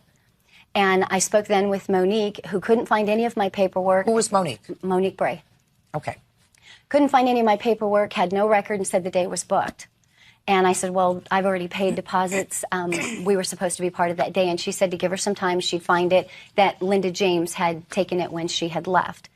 And so we went through like 2 hours of planning the wedding all over again. For my inconvenience, she offered me a limo ride from Boomtown, which they normally didn't allow because it's so far out of town. And for my inconvenience, she said she'd send the limo out for myself and my bridesmaids. And is that where you were staying at a hotel? That's where we're staying, at Boomtown. We had breakfast early the wedding morning, and we're in our room from 9:15 until 12:30. Limo never showed. I called 6 different times and only received an answering machine on the other end. No calls back. I called Tim back from the chapel to pick myself and my bridesmaids up, which made us late. Who's Tim? My husband, my fiancé then. So you said to him, you better come and get us, otherwise no wedding. Right, exactly. We called down to the hotel manager a couple times asking, did someone call? Is there no calls? He even called a couple people who had gone home already and asked, were there any calls? And they had said no, not from a limo service or the chapel. So we gave up. Tim drove us there. I had to walk through all my guests to get in because there was another wedding still in process when we got there. The bride's room was not ready for us. It had someone else's things still in there. The water glasses in there they were in the middle of another wedding when we got there. And 1 o'clock was our wedding time, and we got there about 5 to 1 because of the limo problem. But we waited until that wedding was over. Then my guests were seated, who had been there probably at least 20 minutes before the wedding time. And then after the wedding, except for the flowers, which weren't what we were promised, even close. After the wedding went nice. The minister was wonderful. We really liked her. She made the service very nice. After the wedding, we took pictures. And then when we went over to the reception area, found that our guest had just been let in. And we were in the chapel for at least a half hour taking pictures. And they were standing out there. It was about 90 degrees in Las Vegas that day. And no one could find the key to the reception room. And so they were waiting outside. And once we got inside, Martha, who's the assistant for the chapel, had asked us 3 times walking over what our last name was. We told her Jackson every time. We got right to the reception door. She said, Jackson, right? We said, right. She opens the door and said, introducing Mr. and Mrs. Foster. The only thing she'd gotten right that it was the first time we were introduced as that because it wasn't our name. And then how did she fix it? Laughed. Well, you must have said to her, that's not our name. It's like, hello. And she said, oh, sorry, and just kind of let it go. And our friends and family rolled. We're still called the Fosters every now and then by friends and family as a joke. And then when we got in there into the reception hall, we learned that no one had started with I guess we had only ordered cheese and crackers, cake, punch, and coffee for the reception. And everyone was waiting for us, so we sat down and got right back up when we learned that and went over. And there was a huge buffet table all set up with nothing on it but one tray with a small amount of cheese and crackers. They knew we had 60 people planned. Only 57 showed. And that remained what was out. The entire reception was one tray on this huge buffet table with a little bit of cheese and crackers on it. And I do have video that we brought with that shows 30 people standing in line, this huge buffet table and this little tray about this big with cheese and crackers on it. Let me see your video. Of course. It's very short and to the point. Good. That's the way I like it. Okay. And this was the line of people. That's all that was ever put out for 57 people. That was the first tray, and there was a second one that was exactly that same that was set out. And that was it. Although they did say in their answer letter that they put out vegetables and dip, which never happened. It must have been another one that had a problem. But all these people are waiting for that one little plate. It was gone 10 people in. You can see all the people waiting for that one little tray. To say it was embarrassing is just mild. And everybody asked, are they not putting out more food? Guests, including my brother-in-law, had gone up and asked, do you not have more? We paid for $150 worth of cheese and crackers. We maybe got, according to what Price Club we went and looked, we got about $16 worth. Judge Judy will be right back.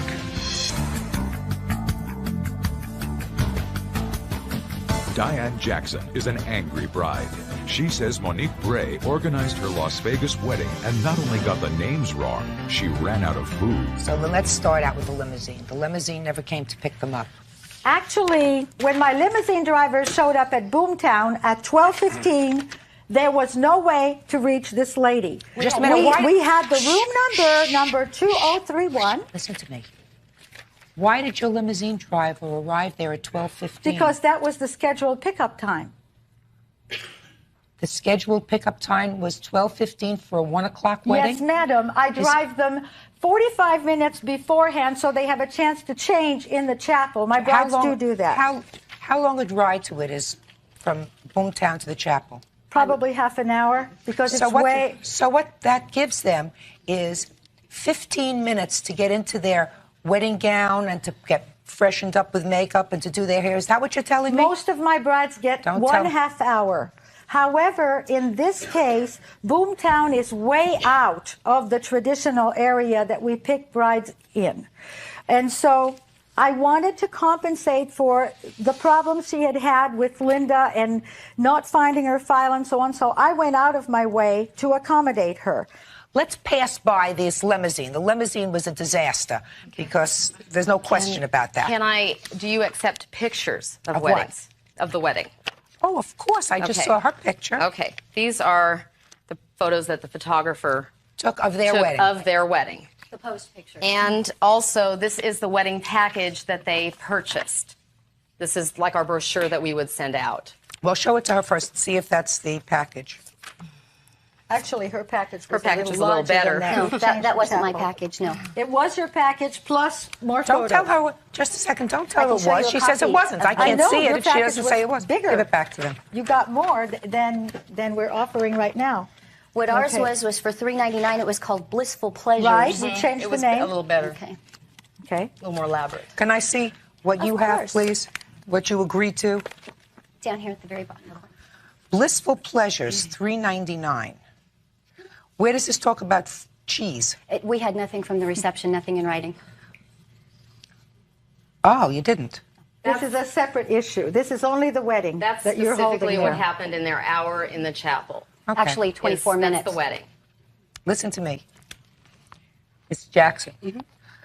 You have nothing in writing with regard to how much food was going to be presented at this Of course she wedding? does. Well, do you have a copy of yours? We do. Can I see? Can I see? please, what you have, your contract And with regard to also the... accept this is an a la carte prices for things. No. I want to see what they have. They should have copies. These aren't the flowers anyway, so I might as well hand you both those at the same time. Does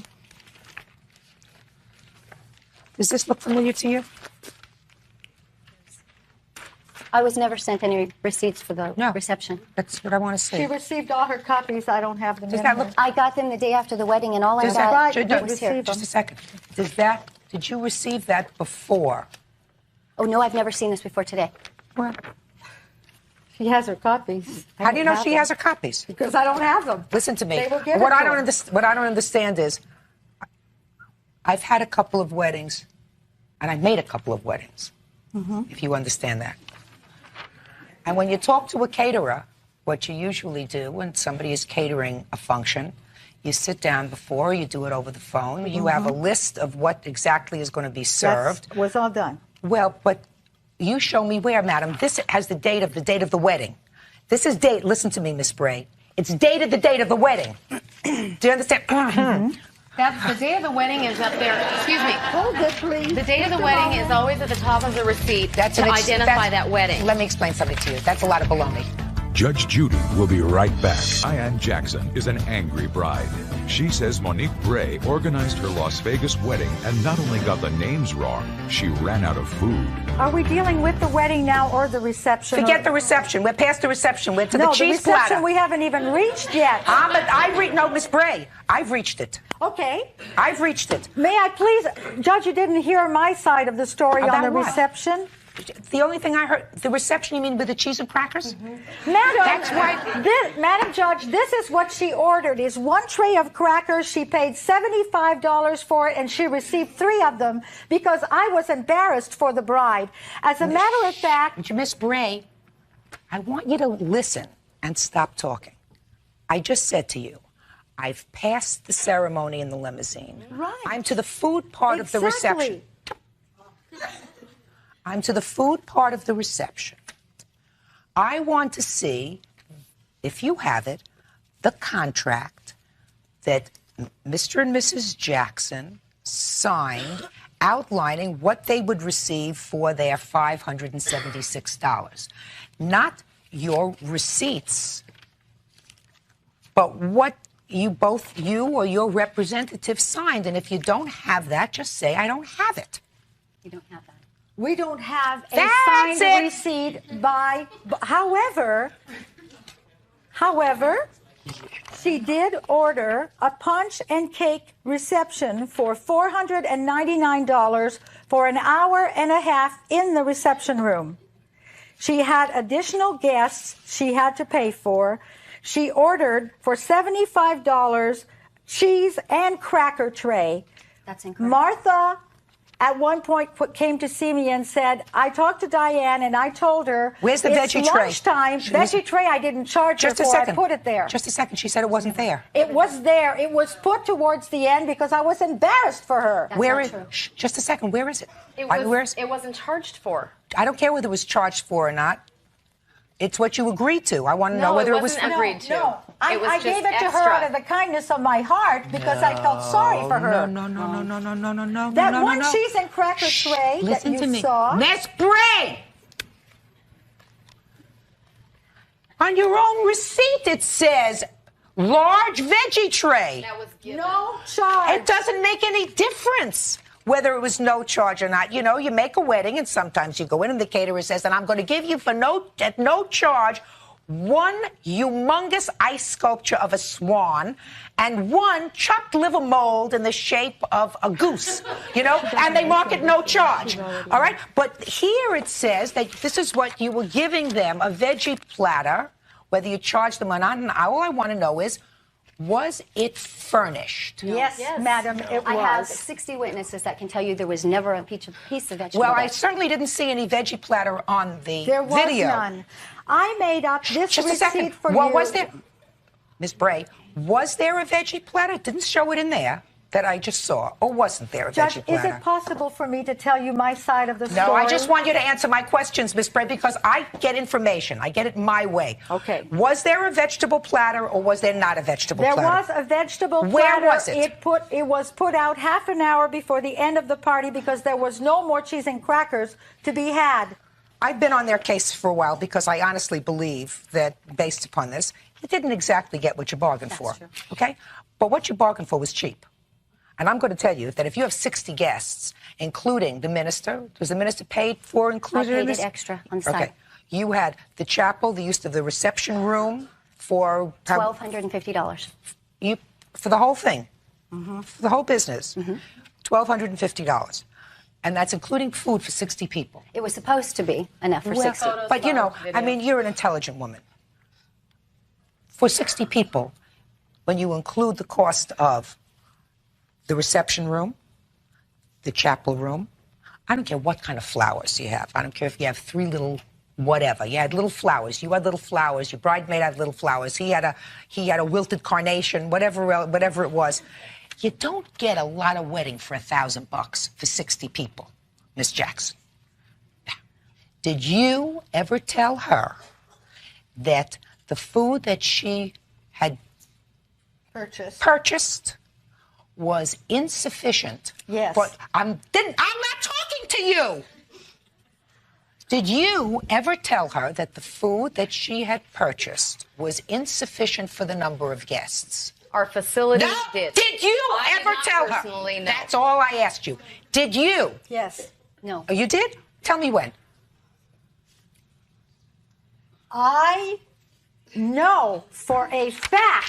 The judgment in this case is, listen to me, Okay, because you're fine. not going to answer my questions, madam, and you may think that you're a smart business lady, but you are not a good witness, because a good witness answers a judge's questions directly. My question was a very simple one. A 6-year-old could answer it. Did you personally ever tell this woman that the food that she had ordered was insufficient for her number of guests? No.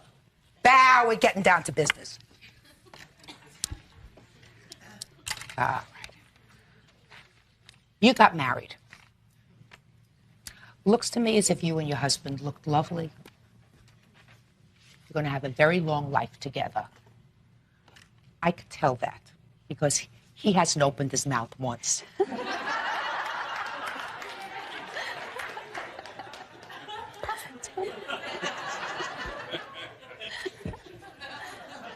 You were disappointed.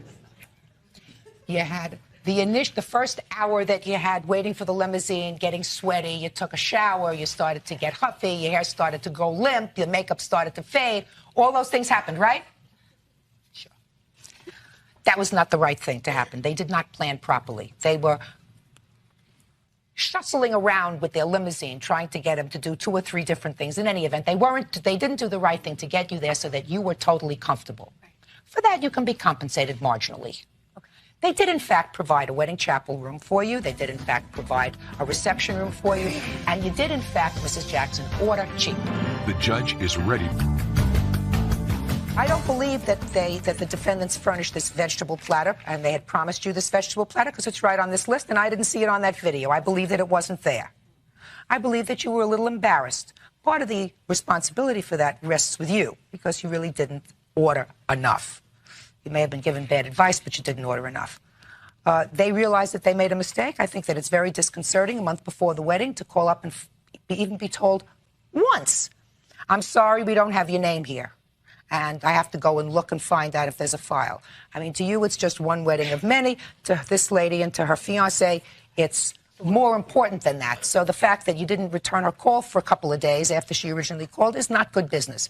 If you fired somebody because they were an inept employee, you have the responsibility to make it right. And it certainly wasn't done in their case.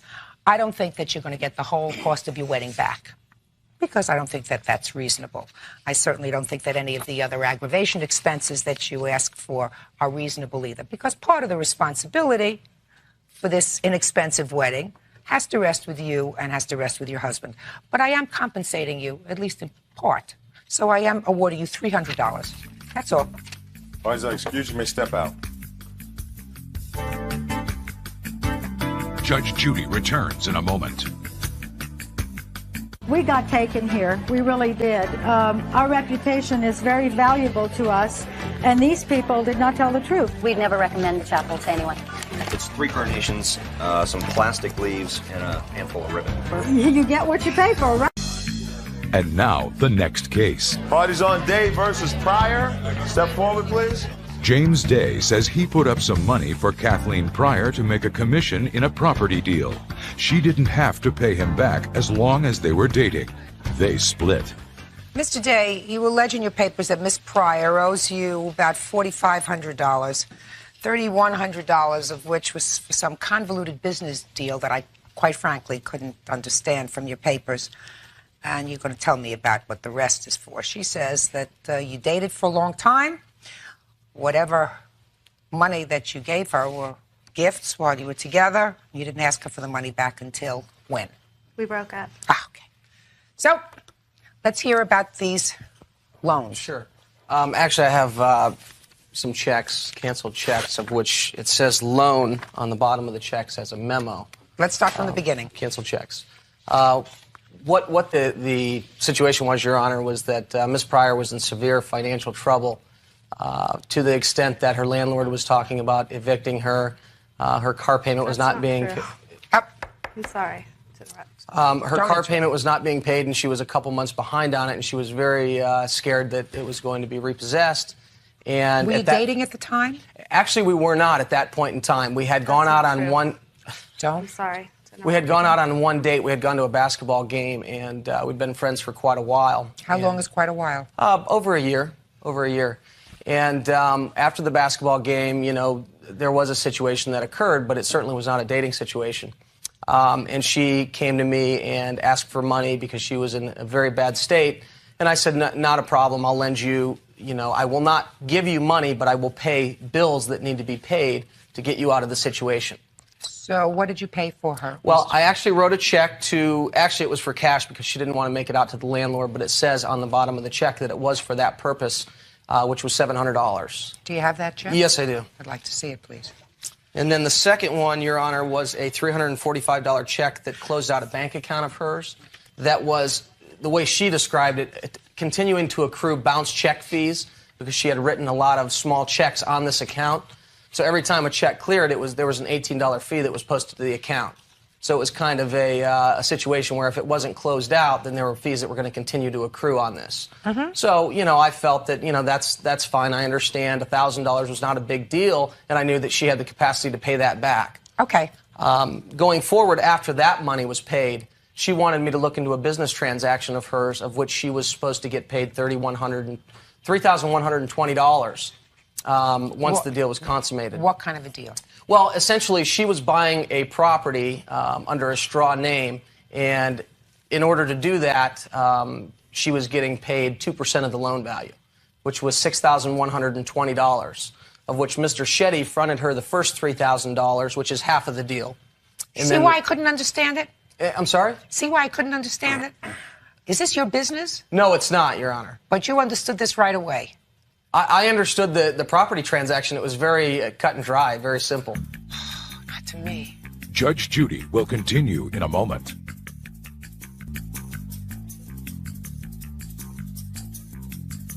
All right. She was going to lend somebody money. No, not one bit. What was happening was they were buying a property in her name. Satish and Kathleen were buying a property in Kathleen's name.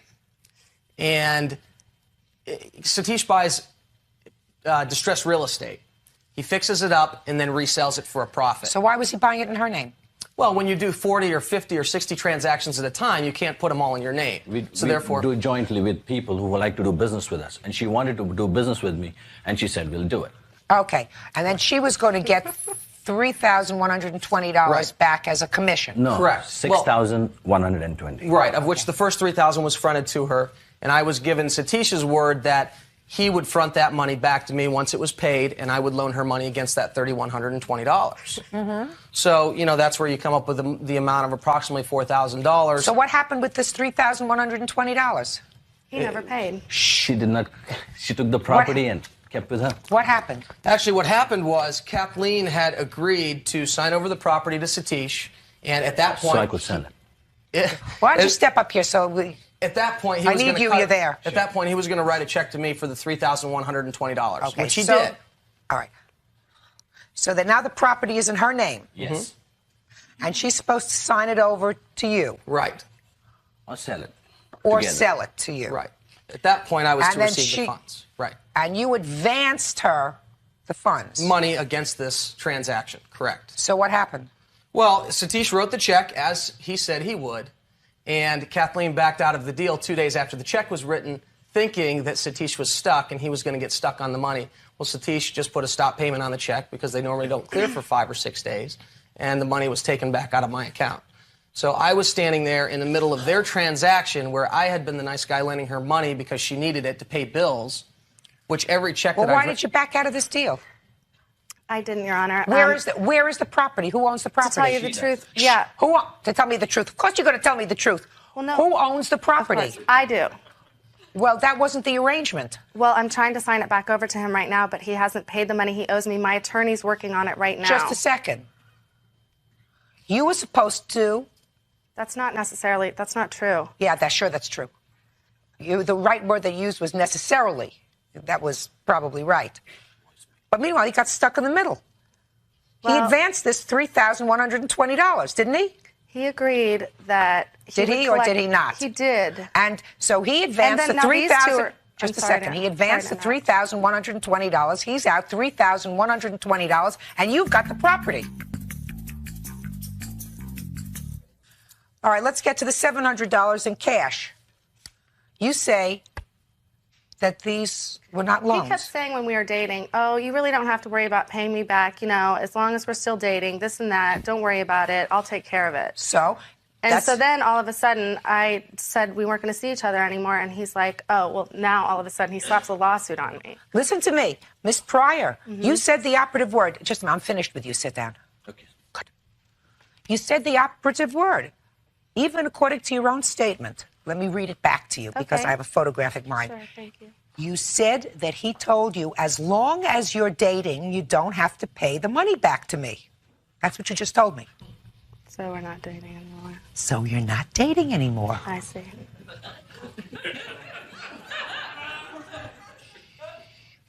Right? That's true. So that's not a problem. That doesn't seem to be a problem. Listen, you're one of the few people that I've had in court in the last 6 months who, when they give money to a boyfriend or a girlfriend, is smart enough to put on the check loan. Listen out there, all you boyfriends and girlfriends. Loan on the check is a good thing. Give this back to him. Miss Pryor, you have to do the right thing. You owe him this money. It appears to me that he advanced it in good faith because you were either friends or you were romantically involved, whatever it was, he was being a nice guy. If you're no longer romantically involved, you have to do the honorable thing. You have to do the honorable thing whether you're a guy or whether you're a gal. And the honorable thing is to pay him. And you owe him $4,165 judgment for the plaintiff. Thank you, that's all. Parties are excused. You may step out. Judge Judy will return in a moment. It's fine. I mean, as long as I don't have to deal with this anymore, I really don't care. Hope she's learned a lesson that you can't use people for money and play the sex card. And now, the next case. Parties on Gilbert versus Lee. All parties on Gilbert versus Lee. Step forward, please. Brandy Gilbert says she gave her boyfriend money for a car and half the cost of a romantic cruise that never was. Now she wants him docked. Miss Gilbert, according to your complaint, you had a short-lived romance with the defendant here. Romance lasted about 6 months. During that time, you lent him some money at various times, about $1,500. And then your romance is over, doesn't want to pay you back. What did you lend him this money for? $150 was for a warrant that he couldn't pay for. What else? $200 for a cruise we were both supposed to go on. Where was this cruise to? To the Bahamas. Did you go? No, we didn't. How come? Because we were going to go in a year, and it was just putting down the money for the down payment. Did he ask you to put down the down payment? Well, he paid half and I paid half. But he's taking someone else now. On your deposit? Yes. You're taking someone else on her deposit? How unchivalrous of you, Mr. Lee. That's not true, Your Honor. You going on the cruise? Possibly, yes. Okay. What else? And then $1,150 for a down payment on a car. Does that have a ring to it, sir? A ring? No, there was no ring involved, Your Honor. No. I mean, does the amount for a car have a ring to it? To your ring in your ear? Yes. Yes. So what about that money for the car? When I needed anything, she decided to do it because that's what she wanted to do. So you think that these were all gifts, that she was just trying to please you? Yes, exactly. Let me see if I can quote, because I found your answer that you gave me quite unchivalrous.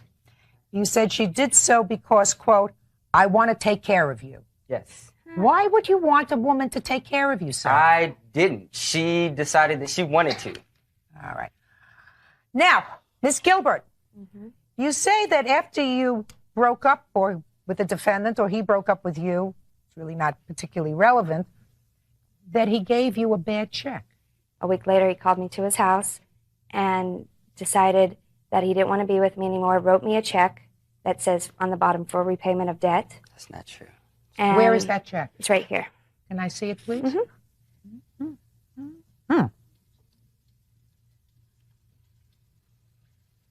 So I went to my bank and went to deposit and thought twice about it, went to his bank to try to cash it, and they told me he didn't have an account there. I talked to the bank manager, and she said that the account had been closed. You can't tell me what the bank manager said, but they refused to honor I got a letter the from check. them that says his account was closed. Can I see it, please? Letter from the bank I'll take. They have no interest in this case.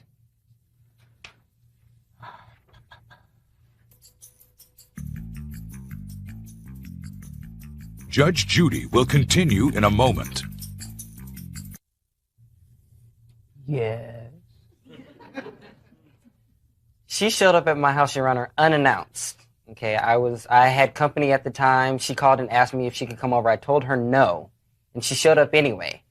The check was written more or less to patronize her. I told her, here, you want a check? You can have 5 checks. You can have as many checks as you want, but it's not going to do you any good. There's no money in the account, which she was aware of. She was aware during the time we were dating that I did not have a checking account, that the account had been closed. What? How would she know that your account had been closed? Because there was something that had been discussed. Did you remember discussing Yes, with? He actually told me that we did, but when I went over to his house, I said, I thought you didn't have an account. And he said, I lied to you because of my past relationship. Why do you think she would have gone to the trouble of going to your bank, sir, if she thought that this was a rubber check? Wishful thinking? Well, let me tell you this, sir. I think it's wishful thinking on your part if you think that you're going to get away without paying her back what you owe her. That's wishful thinking. You clearly borrowed this money from her.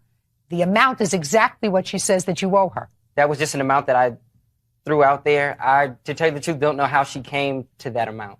Well, who wrote repayment of debt? I did. Right! You owe her the money. It's not, the relationship is over, it's over. But you have to take care of your responsibilities. This is a responsibility that you had. Who's driving around in this car? I am.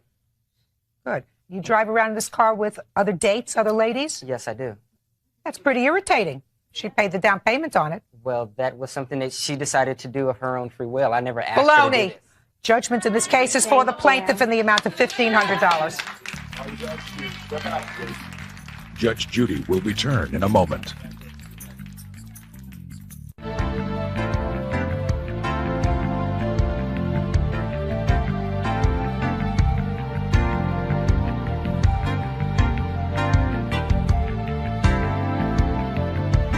I'm very happy. She rolled the right way. He owed me the money.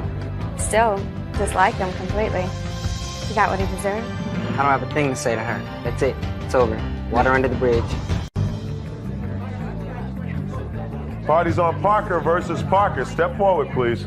Richard Parker divorced his mail-order bride, Pia, after 6 years. Now, he wants her punished for filing a false police report. Order. All rise. Yeah, it's number 94 on the calendar in the matter of Parker versus Parker. Parties have been sworn in. Judge, you may be seated.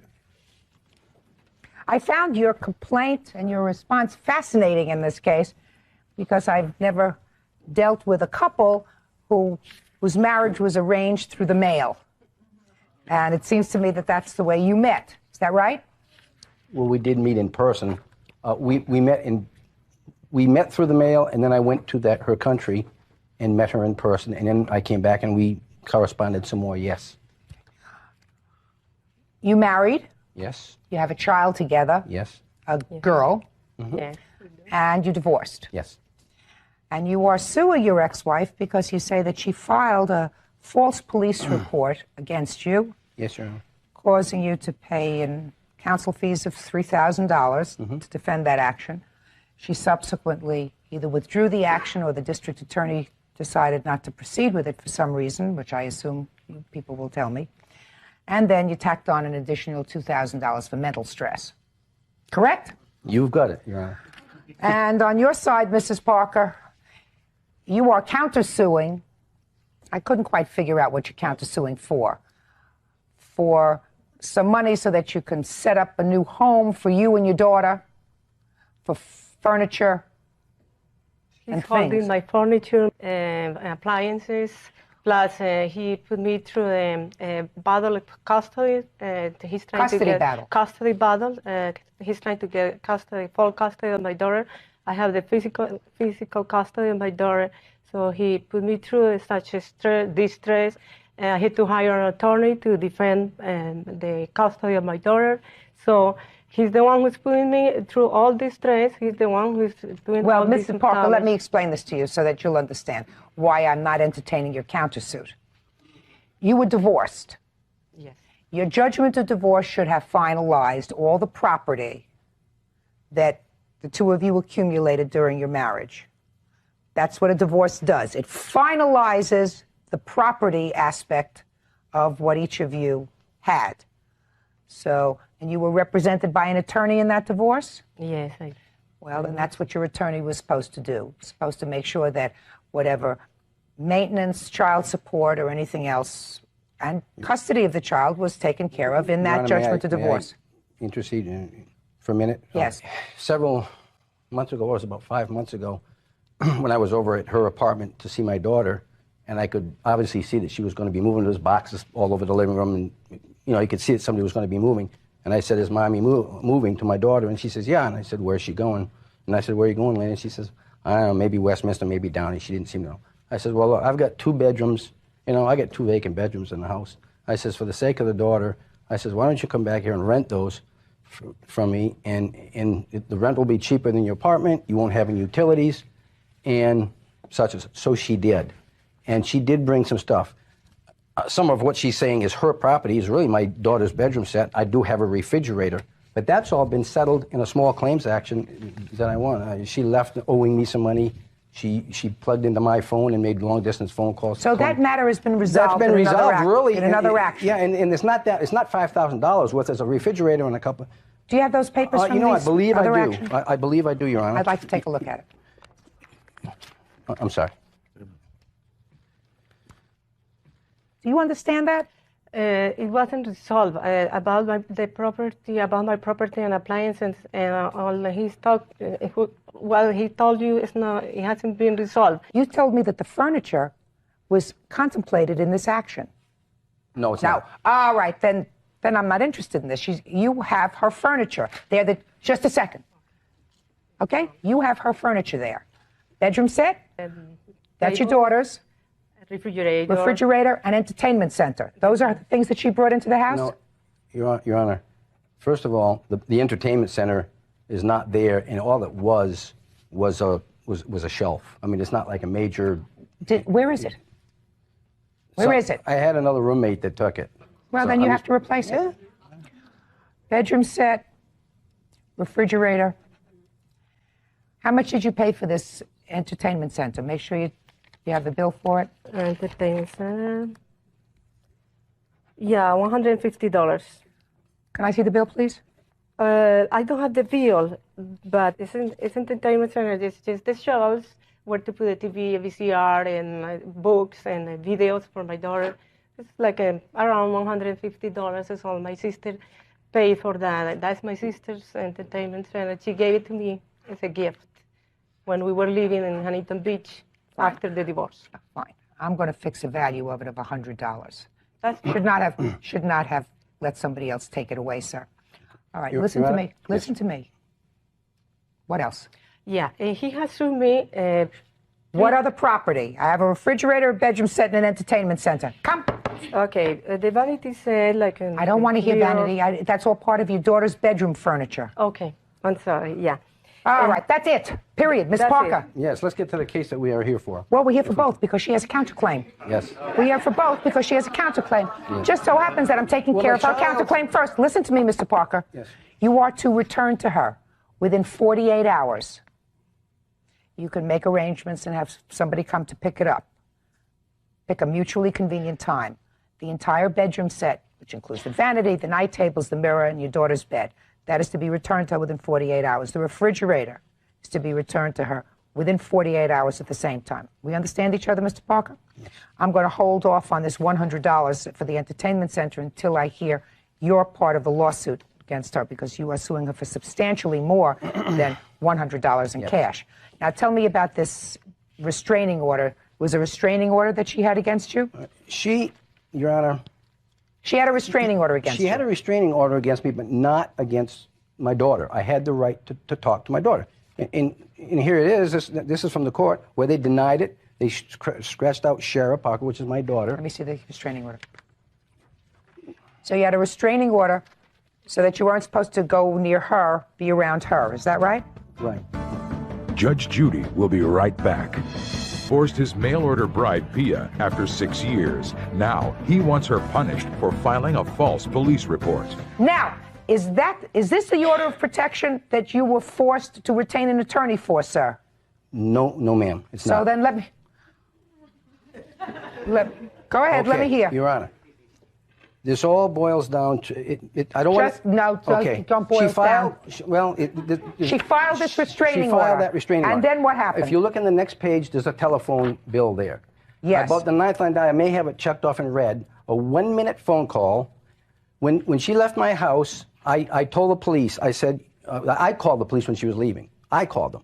And I said, she has no right to harbor this child from me and take it from me. And she's done it before. She's taken off in these wild tangents and disappeared for 6 months up to 2 years. And I said, she has no right to do that. And I want to know where my daughter is. And so they went out and they got, she'll deny this because I don't think she remembers it. They got the address where my daughter would be and a phone number. Now, that phone number there for 1 minute on the 9th was a phone number. It's never been her phone number. It was a friend. And I thought that's where her daughter would be. And so I called that number to talk to my daughter. What was the date of that phone? September 9th, I believe? The date of the phone call was a few days September after I 9th. got back from vacation with my daughter. I call it. She yells and screams, what right do you have to call me? You have no right to talk to me and call me. No. Just a second. Did you answer the phone when he called? Yes, I did. What did he say to you and what did you say to him? Oh, Elena, you're there. I found you. I know where you are at. I know where you are at. You're making a big mistake. You're making a big hole, digging a big hole. I know where you are at. And I say, don't call me. How did you know my phone number? He said, the police gave it to me. But, Your Honor, I'm sorry. This is not the first episode of... this is not the first time I put a restraining order. He beat me up, and I had to put more than one restraining order in the past. This is not the first restraining order. This is the first time he has been served. I have a history of the episodes of violence, domestic violence. He absolutely punched me on my nose, and a tree going to Yellowstone Park. Are you telling me, sir, that based upon that 1 minute phone call, you were arrested? Exactly what I have. All right. When were you served with the restraining order, sir? Before or after you made the phone call? It was before. Well, if you read the restraining order carefully, sir, it says that you shall not contact. Yes. contact.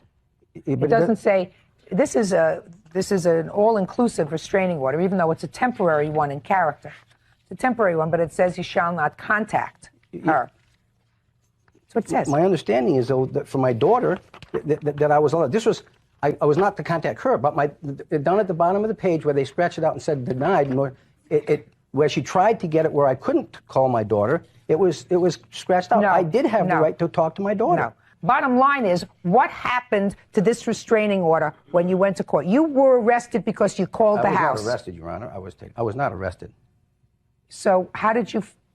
What caused you to hire an attorney over this phone call? She said because of that 1-minute phone call that I threatened her, threatened to kill her, she felt afraid, and all these accusations that she's been doing for years to me, for years. And I'm tired of it. And she went down to the police department and made all kinds of false accusations. The police turned it over to the district attorney's office. The DA files charges. And when they looked at the whole picture, which I'm trying to explain to you, they dropped it. They just dropped it. But there is a history to this, and if Your Honor would allow me, what is this tape you want to show allow me? me to Can you? Yeah. There is a history of harassment. Just a second. What is this tape that's supposed to? Is a year ago, 95, before summer vacations, and 95, he did the same. He made a big deal before vacations with my daughter, with my little daughter. He always make a big deal. He thinks every time that comes for vacations, I'm going to hide my daughter. So he made threats on the phone. He harassed me on the phone. Yeah, I'm curious. Were they very serious? Were they very serious threats? Yeah, just a second. Were they very serious threats? Yes, they are very serious. As very serious as everything else you've told me, Mrs. Parker? Yeah. Good. I want to hear it. Judge Judy will be right back. Richard Parker divorced his mail-order bride, Pia, after 6 years. Now, he wants her punished for filing a false police report. I want to hear it. Play it. Play the tape. Quiet. That's the tape?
Is that it? Yeah, that's it. That's all I Well, had. we're having an argument with him, clearly, over his visitation during a period of time when he was supposed to have visitation, and there were problems over it. And what he's telling you is you better get a good lawyer, because if you're going to interfere with his visitation, he's going to wipe up the floor with you, which is exactly what he should do if, in fact, you were interfering with his visitation. These weren't the kinds of threats that are contemplated by an order of protection, Mrs. Parker. Somebody's been giving you bad advice, madam. Your Honor? No, he's going to talk now. If that's the worst of what he did, these were heated messages over the fact that he was supposed to enjoy visitation. Thank you.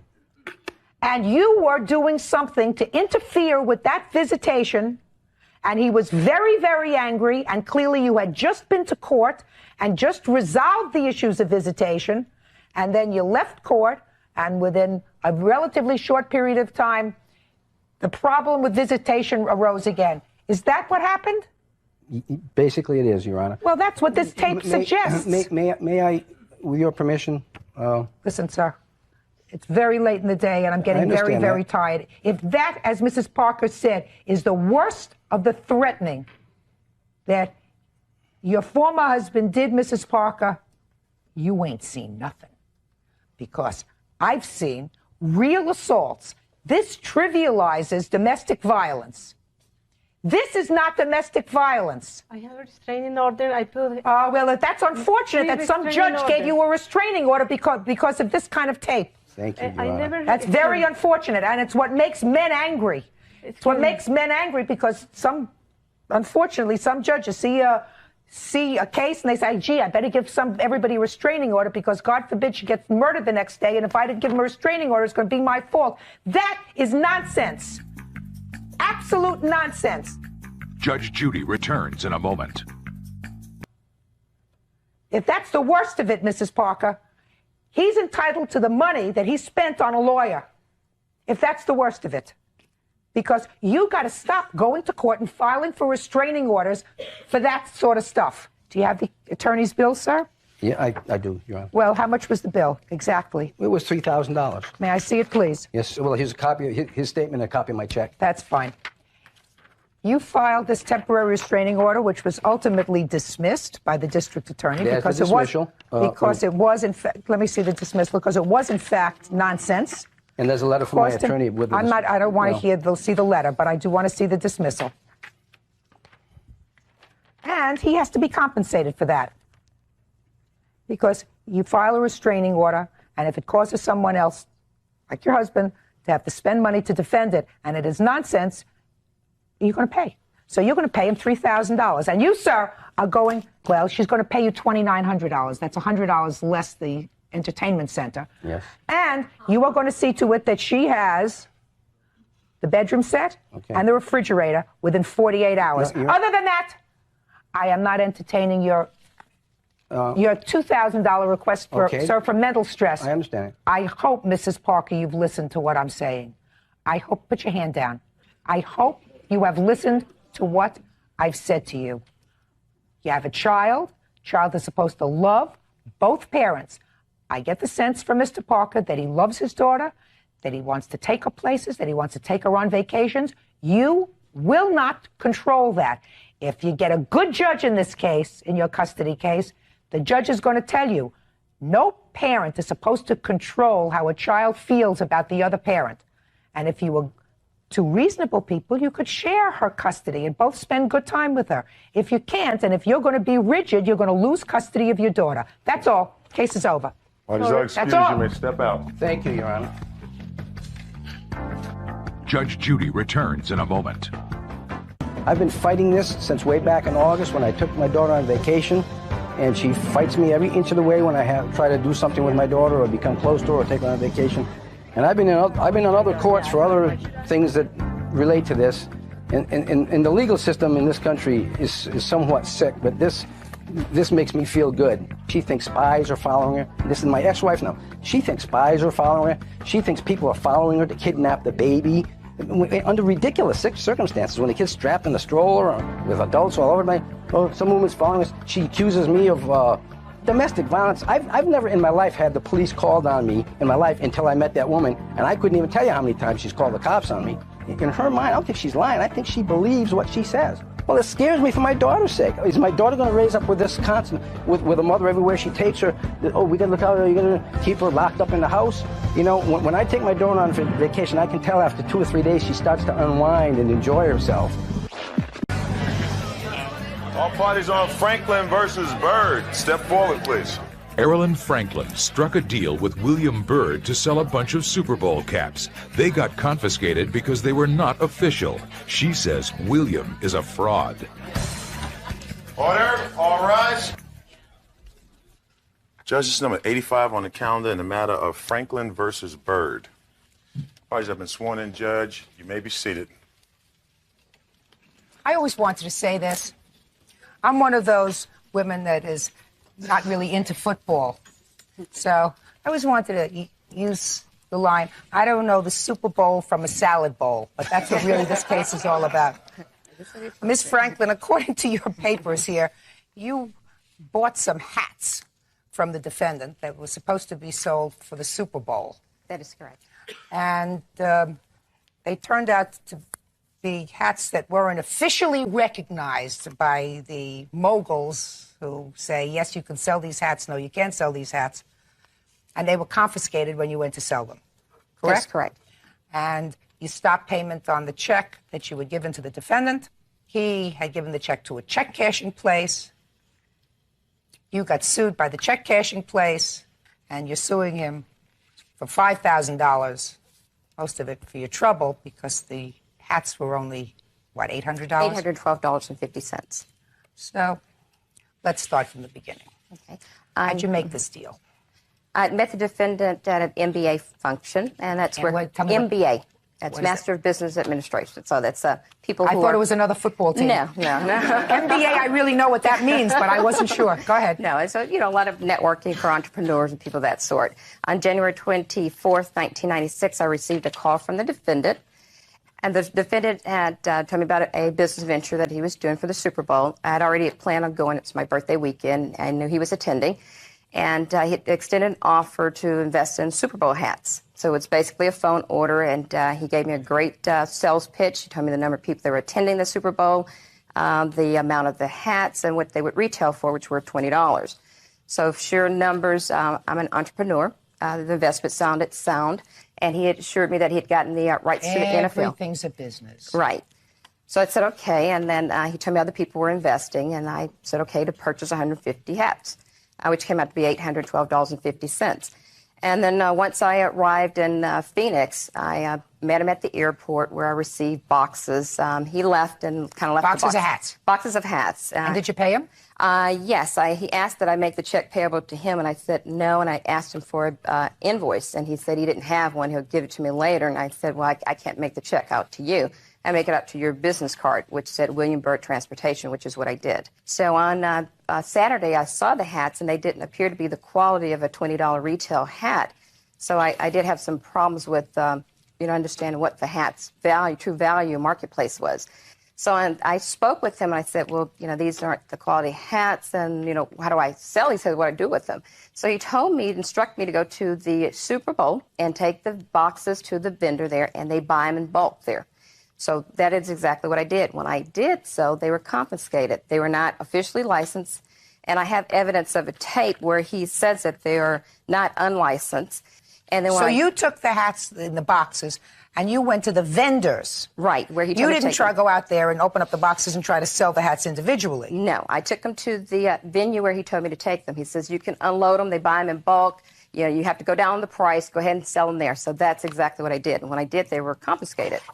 So I shared it with him. I called him, and I told him, I did exactly what you told me, and this is what happened. I said, you didn't share to me that you don't have the rights to sell these. And he says, are you stupid? First of all, those are just hourly paid security people. You didn't even have to give it to them. And second of all, you're supposed to be discreet. You're supposed to sneak and sell them. I said, well, I'm not a hustler.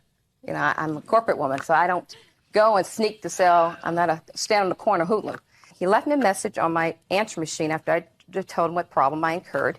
And he agreed on the answering service machine, which I kept all this time.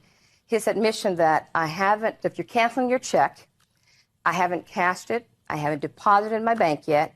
If you want a refund, whatever it takes to make you happy, okay. Is that what that says on the tape? This is what it says on tape. Is that what you said, sir? Absolutely.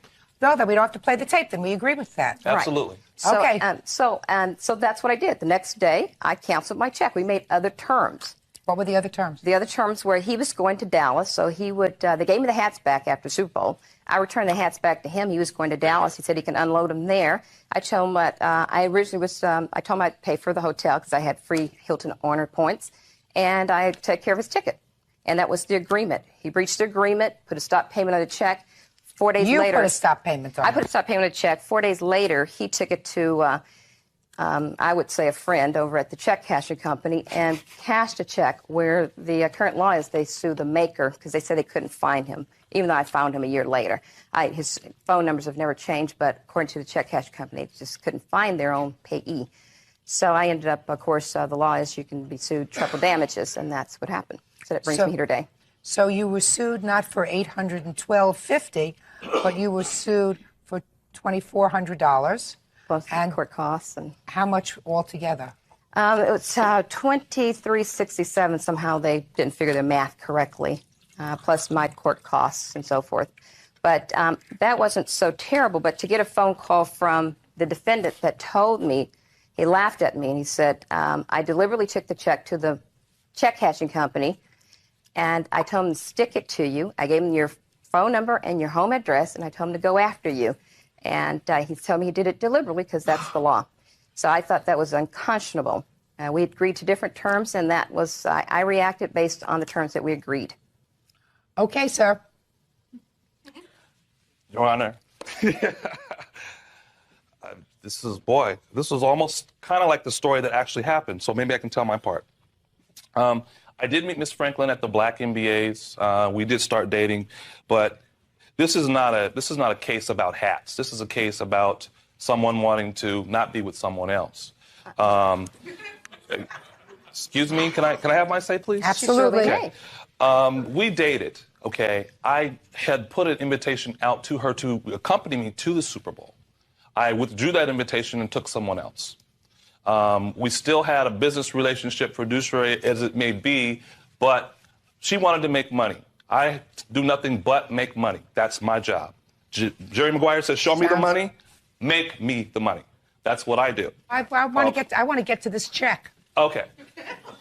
I would like to get to the check myself. Okay, so basically the basis is that I never told her this was officially licensed by the Super Bowl. If you see the information that I've got here, I've got an NFL Players Party Association hat. I've got a hat that say Cowboys suck. I have a hat that say Steelers suck. Okay? Let's get to the $812 check. Well, there was not supposed to be an $812 check. She gave you an $812 check. Let me explain that, Your Honor. I told Ms. Franklin I needed cash because I was out on the limb with my suppliers. I have invoices for over $10,000 of charges, which I ordered the hats on my credit. I had made this agreement with her as well as about 10 or 12 other people. Everyone else honored their agreement. When I ran into her on Saturday and I was throwing the hats out at the party and stuff and signing them and having the players sign them for her, I told her that this was a business venture and that there was also amount of risk. Yes, I run the numbers. But I didn't feel like that I would have a hard time getting rid of these hats based on the fact that the Dallas Cowboys have been in the Super Bowl 3 out of the last 4 years. Okay? Ms. Franklin, can I interrupt Sure. you for 1 second? You have a hat over there. Is that one of the hats that he gave you? Yes. Can I see it? Yes. And this is the official. No, I just want to see the hat that he gave you. That's it. Now, Ms. Franklin, I'm a Super Bowl idiot. Okay. But even I could tell you that this is not an official Super Bowl logo. Oh, I agree, but that wasn't the Just issue. a second. So that all the baloney that you gave me about it being an official Super Bowl logo, that's a lot of baloney because any person, including my 8-year-old grandson, could tell you that this is not an official Super Bowl logo. Oh, I agree. All right, good. Judge Judy will be right back. What I said to her is I said, listen, the reason Yes, sir. after that. Sir, you're very smooth, so let's stop fumfering. All right? Okay.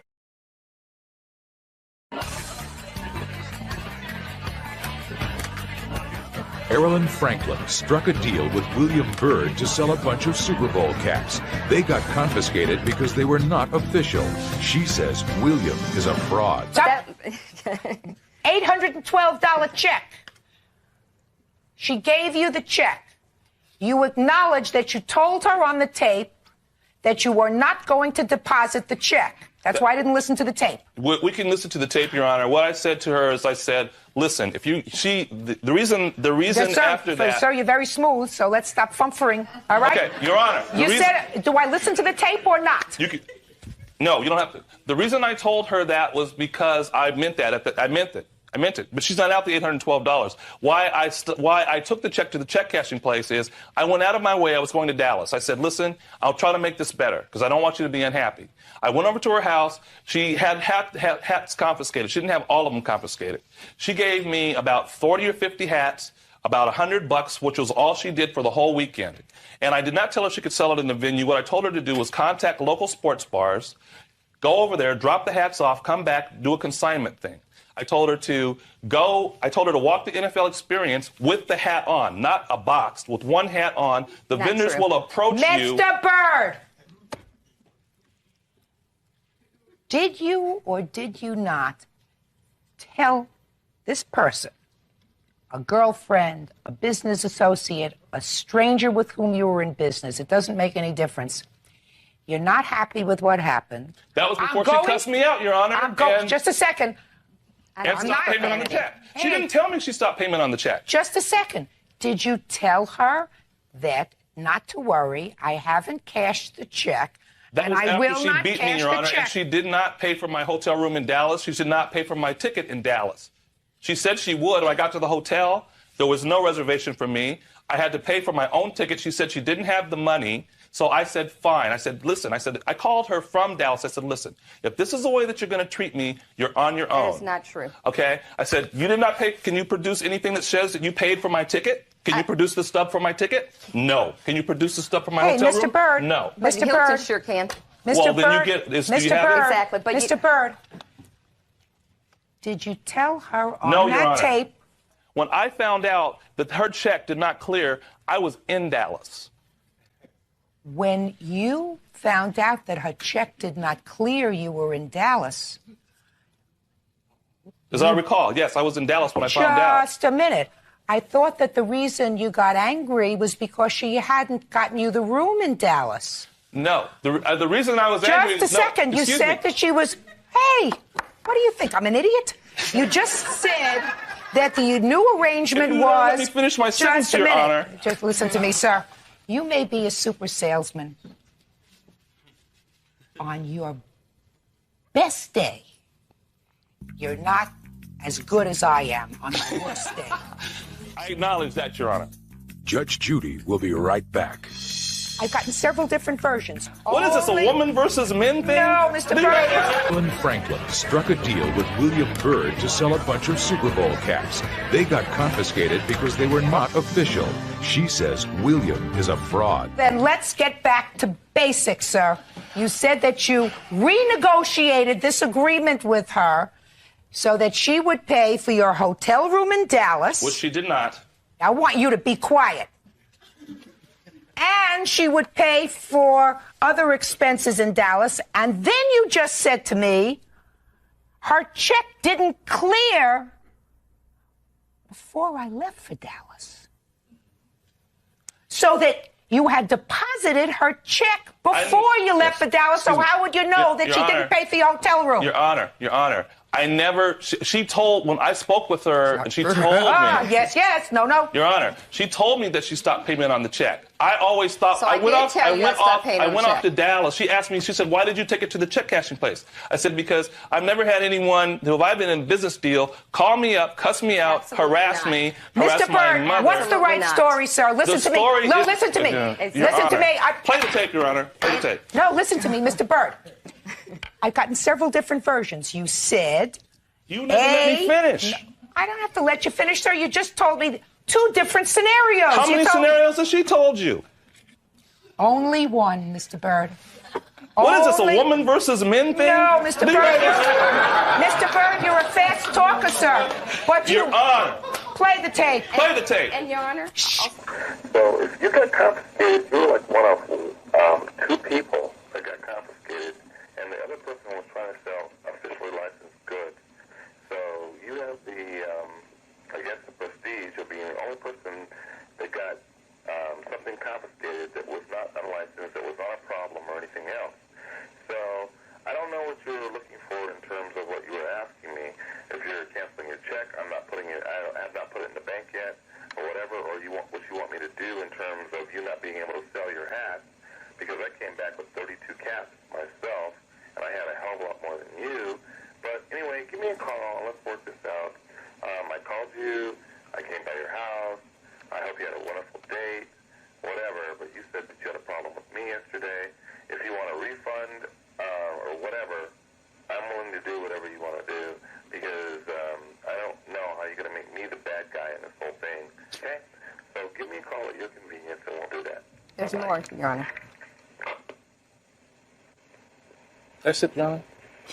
Are you there? Pick up.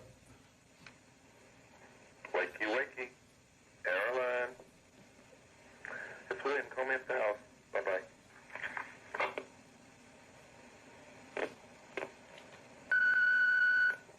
Ellen, are you there? Ellen? Okay, this is William. I do need to, if that offer is still available for Dallas, I do need to do that. Would you call me and tell me what time I would have to be back from Las Vegas to catch the evening flight, Dallas? I can be reached at the Excalibur Hotel until about noon time. After that, just call me on my car phone and let me know what time I would have to be back in order to use that ticket or whatever. Okay? Thank you very much. And I'll turn my, you know what, I'm going to turn my car phone on right now just in case you have a hard time getting me at the hotel. Thank you. Bye-bye. Judge Judy is ready to rule. Now, Mr. Byrd, the last story that you told me is that you deposited the check before you went to Dallas, and you were advised by the check cashing place that it was not, in fact, honored. Now, is that true or is that not true? Your Honor, I asked them if the check, I don't know if you're familiar with check cashing places at all. They verify a personal check before they would give me the funds. Did you take the cash? I took the check to the check cashing place, yes. Before you went to Dallas? That's what you just told me, sir. I'm trying to think. No, Your Honor, I'm trying to think. Yes, I did. Yes, I did because That's I what you did just pick told up. me. Yes, I did pick up some remaining hats from her. So at that particular point in time, just a second. I did pick up some remaining hats from her. And so at that time, I don't know the dates, Your Honor. Your Honor, I was at 5 different shows. Mr. Byrd, this was just one of the problems I had. Is the just because you Are you asking me did I cash the check? You just said to me, just want a simple answer. Well, you're not answering. I don't answer questions, sir. I ask questions. Did you cash the check? I cannot totally recall if I cashed it before or after, Your Honor. I don't know. That's big time problem, sir, because if you cashed the check before you went to Dallas, that's your voice on the machine saying, well, I'll take you up on your second offer, have the plane ticket available to me. And now you tell me that you did cash the check before you went to Dallas. I'm telling you, I don't actually recall the date that I cashed the check. Do you know the date that he cashed the check? I'm not certain. His check cash company won't give me information. They only want money from me. Well, but he cashed. The point is, he did not. I reacted based on our agreement. He breached the agreement. There was going to be another agreement, and the other agreement was you were going to fly him to Dallas. I gave him back the hats because the Super Bowl. That you were going to fly him to Dallas, right? And whatever the hotel room was, and that was it, and whatever cash there was, Right. and he was not going to deposit the check. And he did, in fact, deposit the check. Sir, if you had an agreement that you weren't going to deposit the check, but you clearly had by virtue of listening to this tape. There's other conversations that weren't recorded, Your Honor. I can't be responsible for every conversation. You saw me 4 other times trying to get a hold of her on the tape, saying, let's work this out. If you listen to the tape... Did you ever have a subsequent conversation with her yes, before I had several subsequent conversations with her. Mr. Byrd, that is not you don't true. know my question. Did you ever have a subsequent conversation? Judgment in this case is for the plaintiff in the amount of $2,400. Thank you. Parties are excused. You may Counterclaim is step out. dismissed.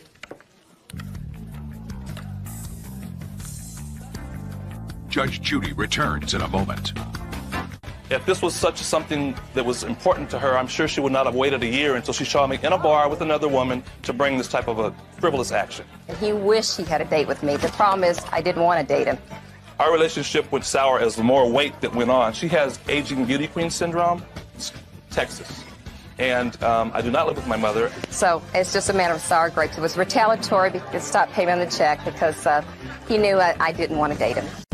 Parties on hash, Larson versus Anderson. Step forward, please. Meet John and Shannon, and Chris and Carissa. They all moved in together, just like the real world. But life became a circus. Order. All rise. Judge, it's number 87 on the calendar in the matter of Hash, Larson versus Anderson. Parties have been sworn in, Judge. You may be seated. Byrd, I think those eyeglasses are making you hostile. No, Judge, I was always hostile. All right. Looks to me from this complaint that there were 2 couples. Are you part of this couple? Step up here. You 2 couples decided to rent an apartment together? How old are you all? Between 17 and 20. Who's 17? Right here. Why did you 2 couples decide to live together? Well, they were our friends, and we trusted them, so we didn't think, one little fight would, they'd move out and the day of rent was due. Why were you leaving home at age 17? Well, I've been living on my own since I was 16. I've had my own apartment since I was 16 years of age. Do you work? Oh, yeah. I had 2 jobs. I've always had 2 jobs, went to school. And how old are you? 20. And you? I'm 18. And how come you left home? Things in the family, so got hard, so I left. And you, how old are you? I'm 18. You boyfriend and girlfriend, I assume? Yeah. And why did you move out of your house? Same problem, family problems. Well, it seems as if you took your problems with you to your new house. Yeah. So, how much was the rent on this apartment and when did you move in? The rent was $535. We moved in October 1st, 1996.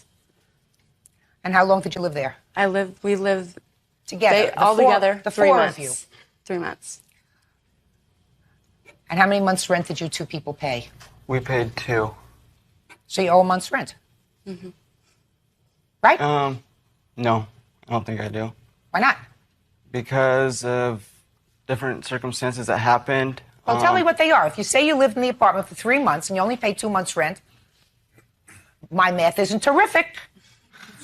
But the last that means a month month that they lived there, we did not. We moved out. They said they left us a note on the door on the first, saying that they were moving out.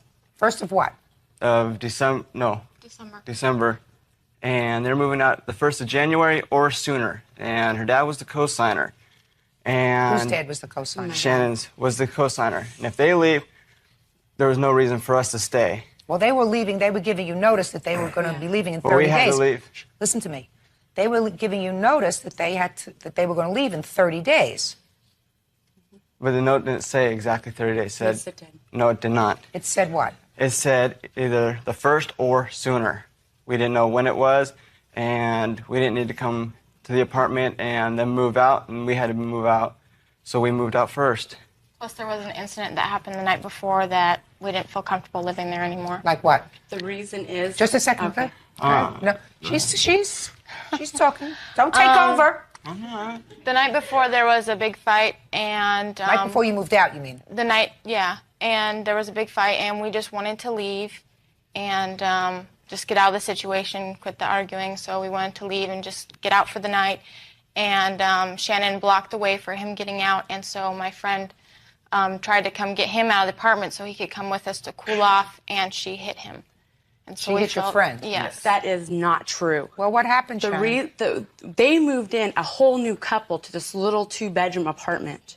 A whole nother couple. I finally said, I'm working 2 jobs. When did they move this new couple in? November. They moved him in November. I finally told them December 1st. Who was this other couple?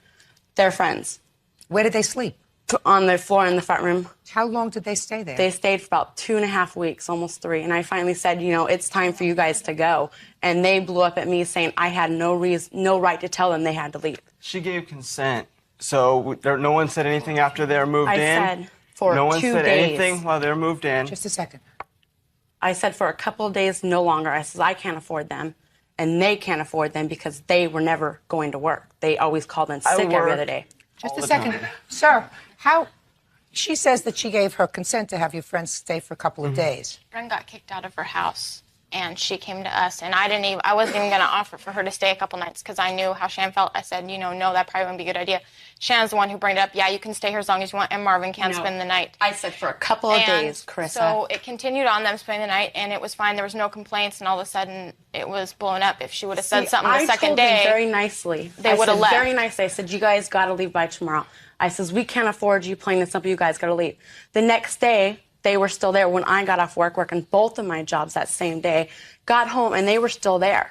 And they were sitting there saying, we need to have a group talk here. They cussed me out because I told them it was time to leave. All right, listen to me. Children behaving. You know what this sounds to me like? This sounds to me like children trying to behave as adults. That's what it sounds like. I don't know how many relationships you all have had. boyfriend and girlfriend relationships, but it seems to me when you commit to having somebody that you live with, you're supposed to act like adults.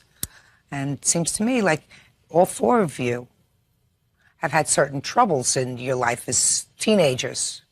Left home, you've been on your own since you're 16, 18. How long have you been on your own? About 2 years.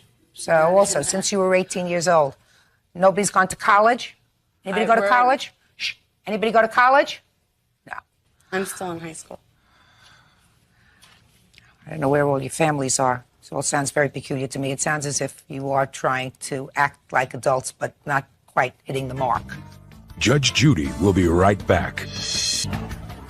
Meet John and Shannon, and Chris and Carissa. They all moved in together, just like the real world. But life became a circus. You say in your answer, sir, that you paid the manager a certain amount of money for December. Did you? We left a note saying that if there was any problems with us or with the money, go ahead and take it out of our half of the deposit that we did pay. I've got proof that we paid it, and I've got different bank statements saying that we paid it. One half of the deposit was how much, sir? $200. And also we have proof that we did pay Shan's dad back in full for the first month's rent, and we have proof that we paid. We've got all of that. Let me see the check. Right here. And 3 of their checks did bounce. Well, I assume that you would have brought proof of that. Do you have proof I of don't any have bounce? them with me. Mom said it wasn't worth it because I wasn't suing her. I was suing I him. went to the bank and I checked. They all went through. And mine was a money order, so mine did not bounce. Yes, it did. Hers was a money order. How could it Whatever. bounce? Listen to me. You have to bring proof. Proof is what you need. Well, Here. see, I wasn't suing her. I'm suing him. I was going to sue her later because she kept telling everybody I was never on the lease. So you can't even try and sue Well, I me. have $135 to Jerry Hash. And that's the one that bounced. It went through. Yeah, And a just a $60 one bounced. Just a second. I don't have any witnesses to the fact that that bounced. They're not your checks, right? What? They're not your checks. No. They went through. You mean they were paid? Yeah, they went. There was no problem with them going through. And this one is for September of '96. I don't know what that is. $9.96. What is that? That's for $59. I don't know what that's for. That was before we moved in together. John was short $50, so we paid $50, and they said they'd give $50 to his dad. And then I have a check to the Green Apartments for $200. That's our half of the deposit. That's your half of the deposit. Yep. Okay. Now, so half of the deposit you lost. Is that right? Yeah. Now, And we wrote a note to the manager saying that if there was any problems with money, go ahead and take our half of the deposit. And if we were getting down to it, they'd owe us $1 something back. okay, what do you I have a paper here that says if you're not there for 6 months, you forfeit your whole deposit. It's right here. He even signed his initials right by it. That's fine, but you were going to leave according to your note before 6 months was up too. I got that But note now too. I owe $780 for cleaning the apartment and because we left early. I got owe that $780. note right here that she left When on did the you- door. Inside my When did you purse. leave? We left. We gave a notice December 6th, which I even have a note from So the you manager. gave notice December 6th. When did you leave? I left January 1st. So you lived there for the month? Yes, we did. I had to borrow money from my father. You lived there for the month? Yeah. Okay. I got the note right here, a copy of the note. Yeah. What she left on the door saying that Oh, she let me was see it. leaving.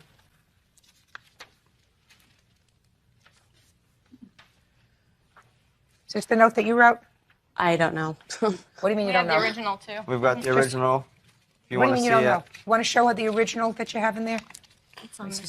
In the lease, it also says you are to give a 20-day notice before you move out. They didn't even give a day notice. We were at work when they moved out. In the letter to the manager, You we were there mentioned... when And you here's moved from the out. manager right here. Listen to me. Don't show me any letters. I don't take letters. Is this the note Here's that the you sent? original. Hey, show it to her.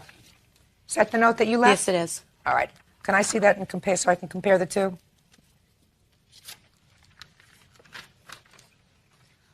Well, this is a rather nasty note, Shannon. It says we are moving out on the 1st or before. But I still would have paid my rent. I never said How in there. are they supposed to know that? But how Shannon? was I supposed to know they weren't going to pay theirs? Just a minute. How were When they they supposed to said know they that? were gonna. You know what the situation is? This situation is who's going to get stuck first.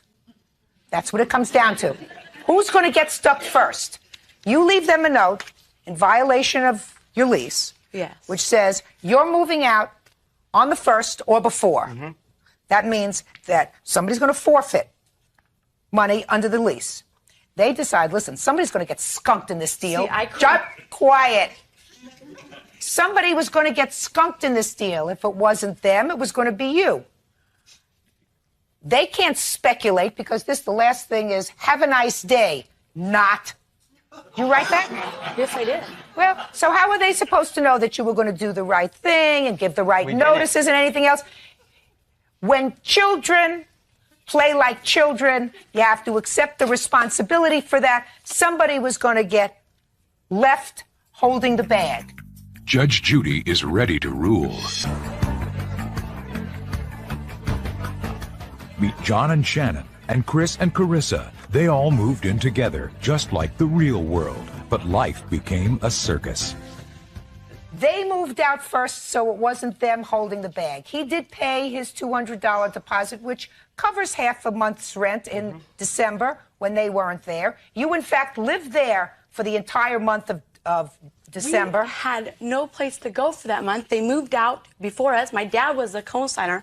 My dad's so mad at me, he won't even talk to me anymore because then you of have these to people. start behaving yourself. Then, madam, you send, if you have a roommate and you don't feel as if you can live in the roommate situation, and I'm not saying that they did anything that was right. What I'm saying is, if you don't get along, then you sit down and you discuss it and you say, we we tried both. doing that, and that's when we got in that big argument. They could have stayed there. You move out on the 15th of December, and then they're stuck with the remainder of the lease, right?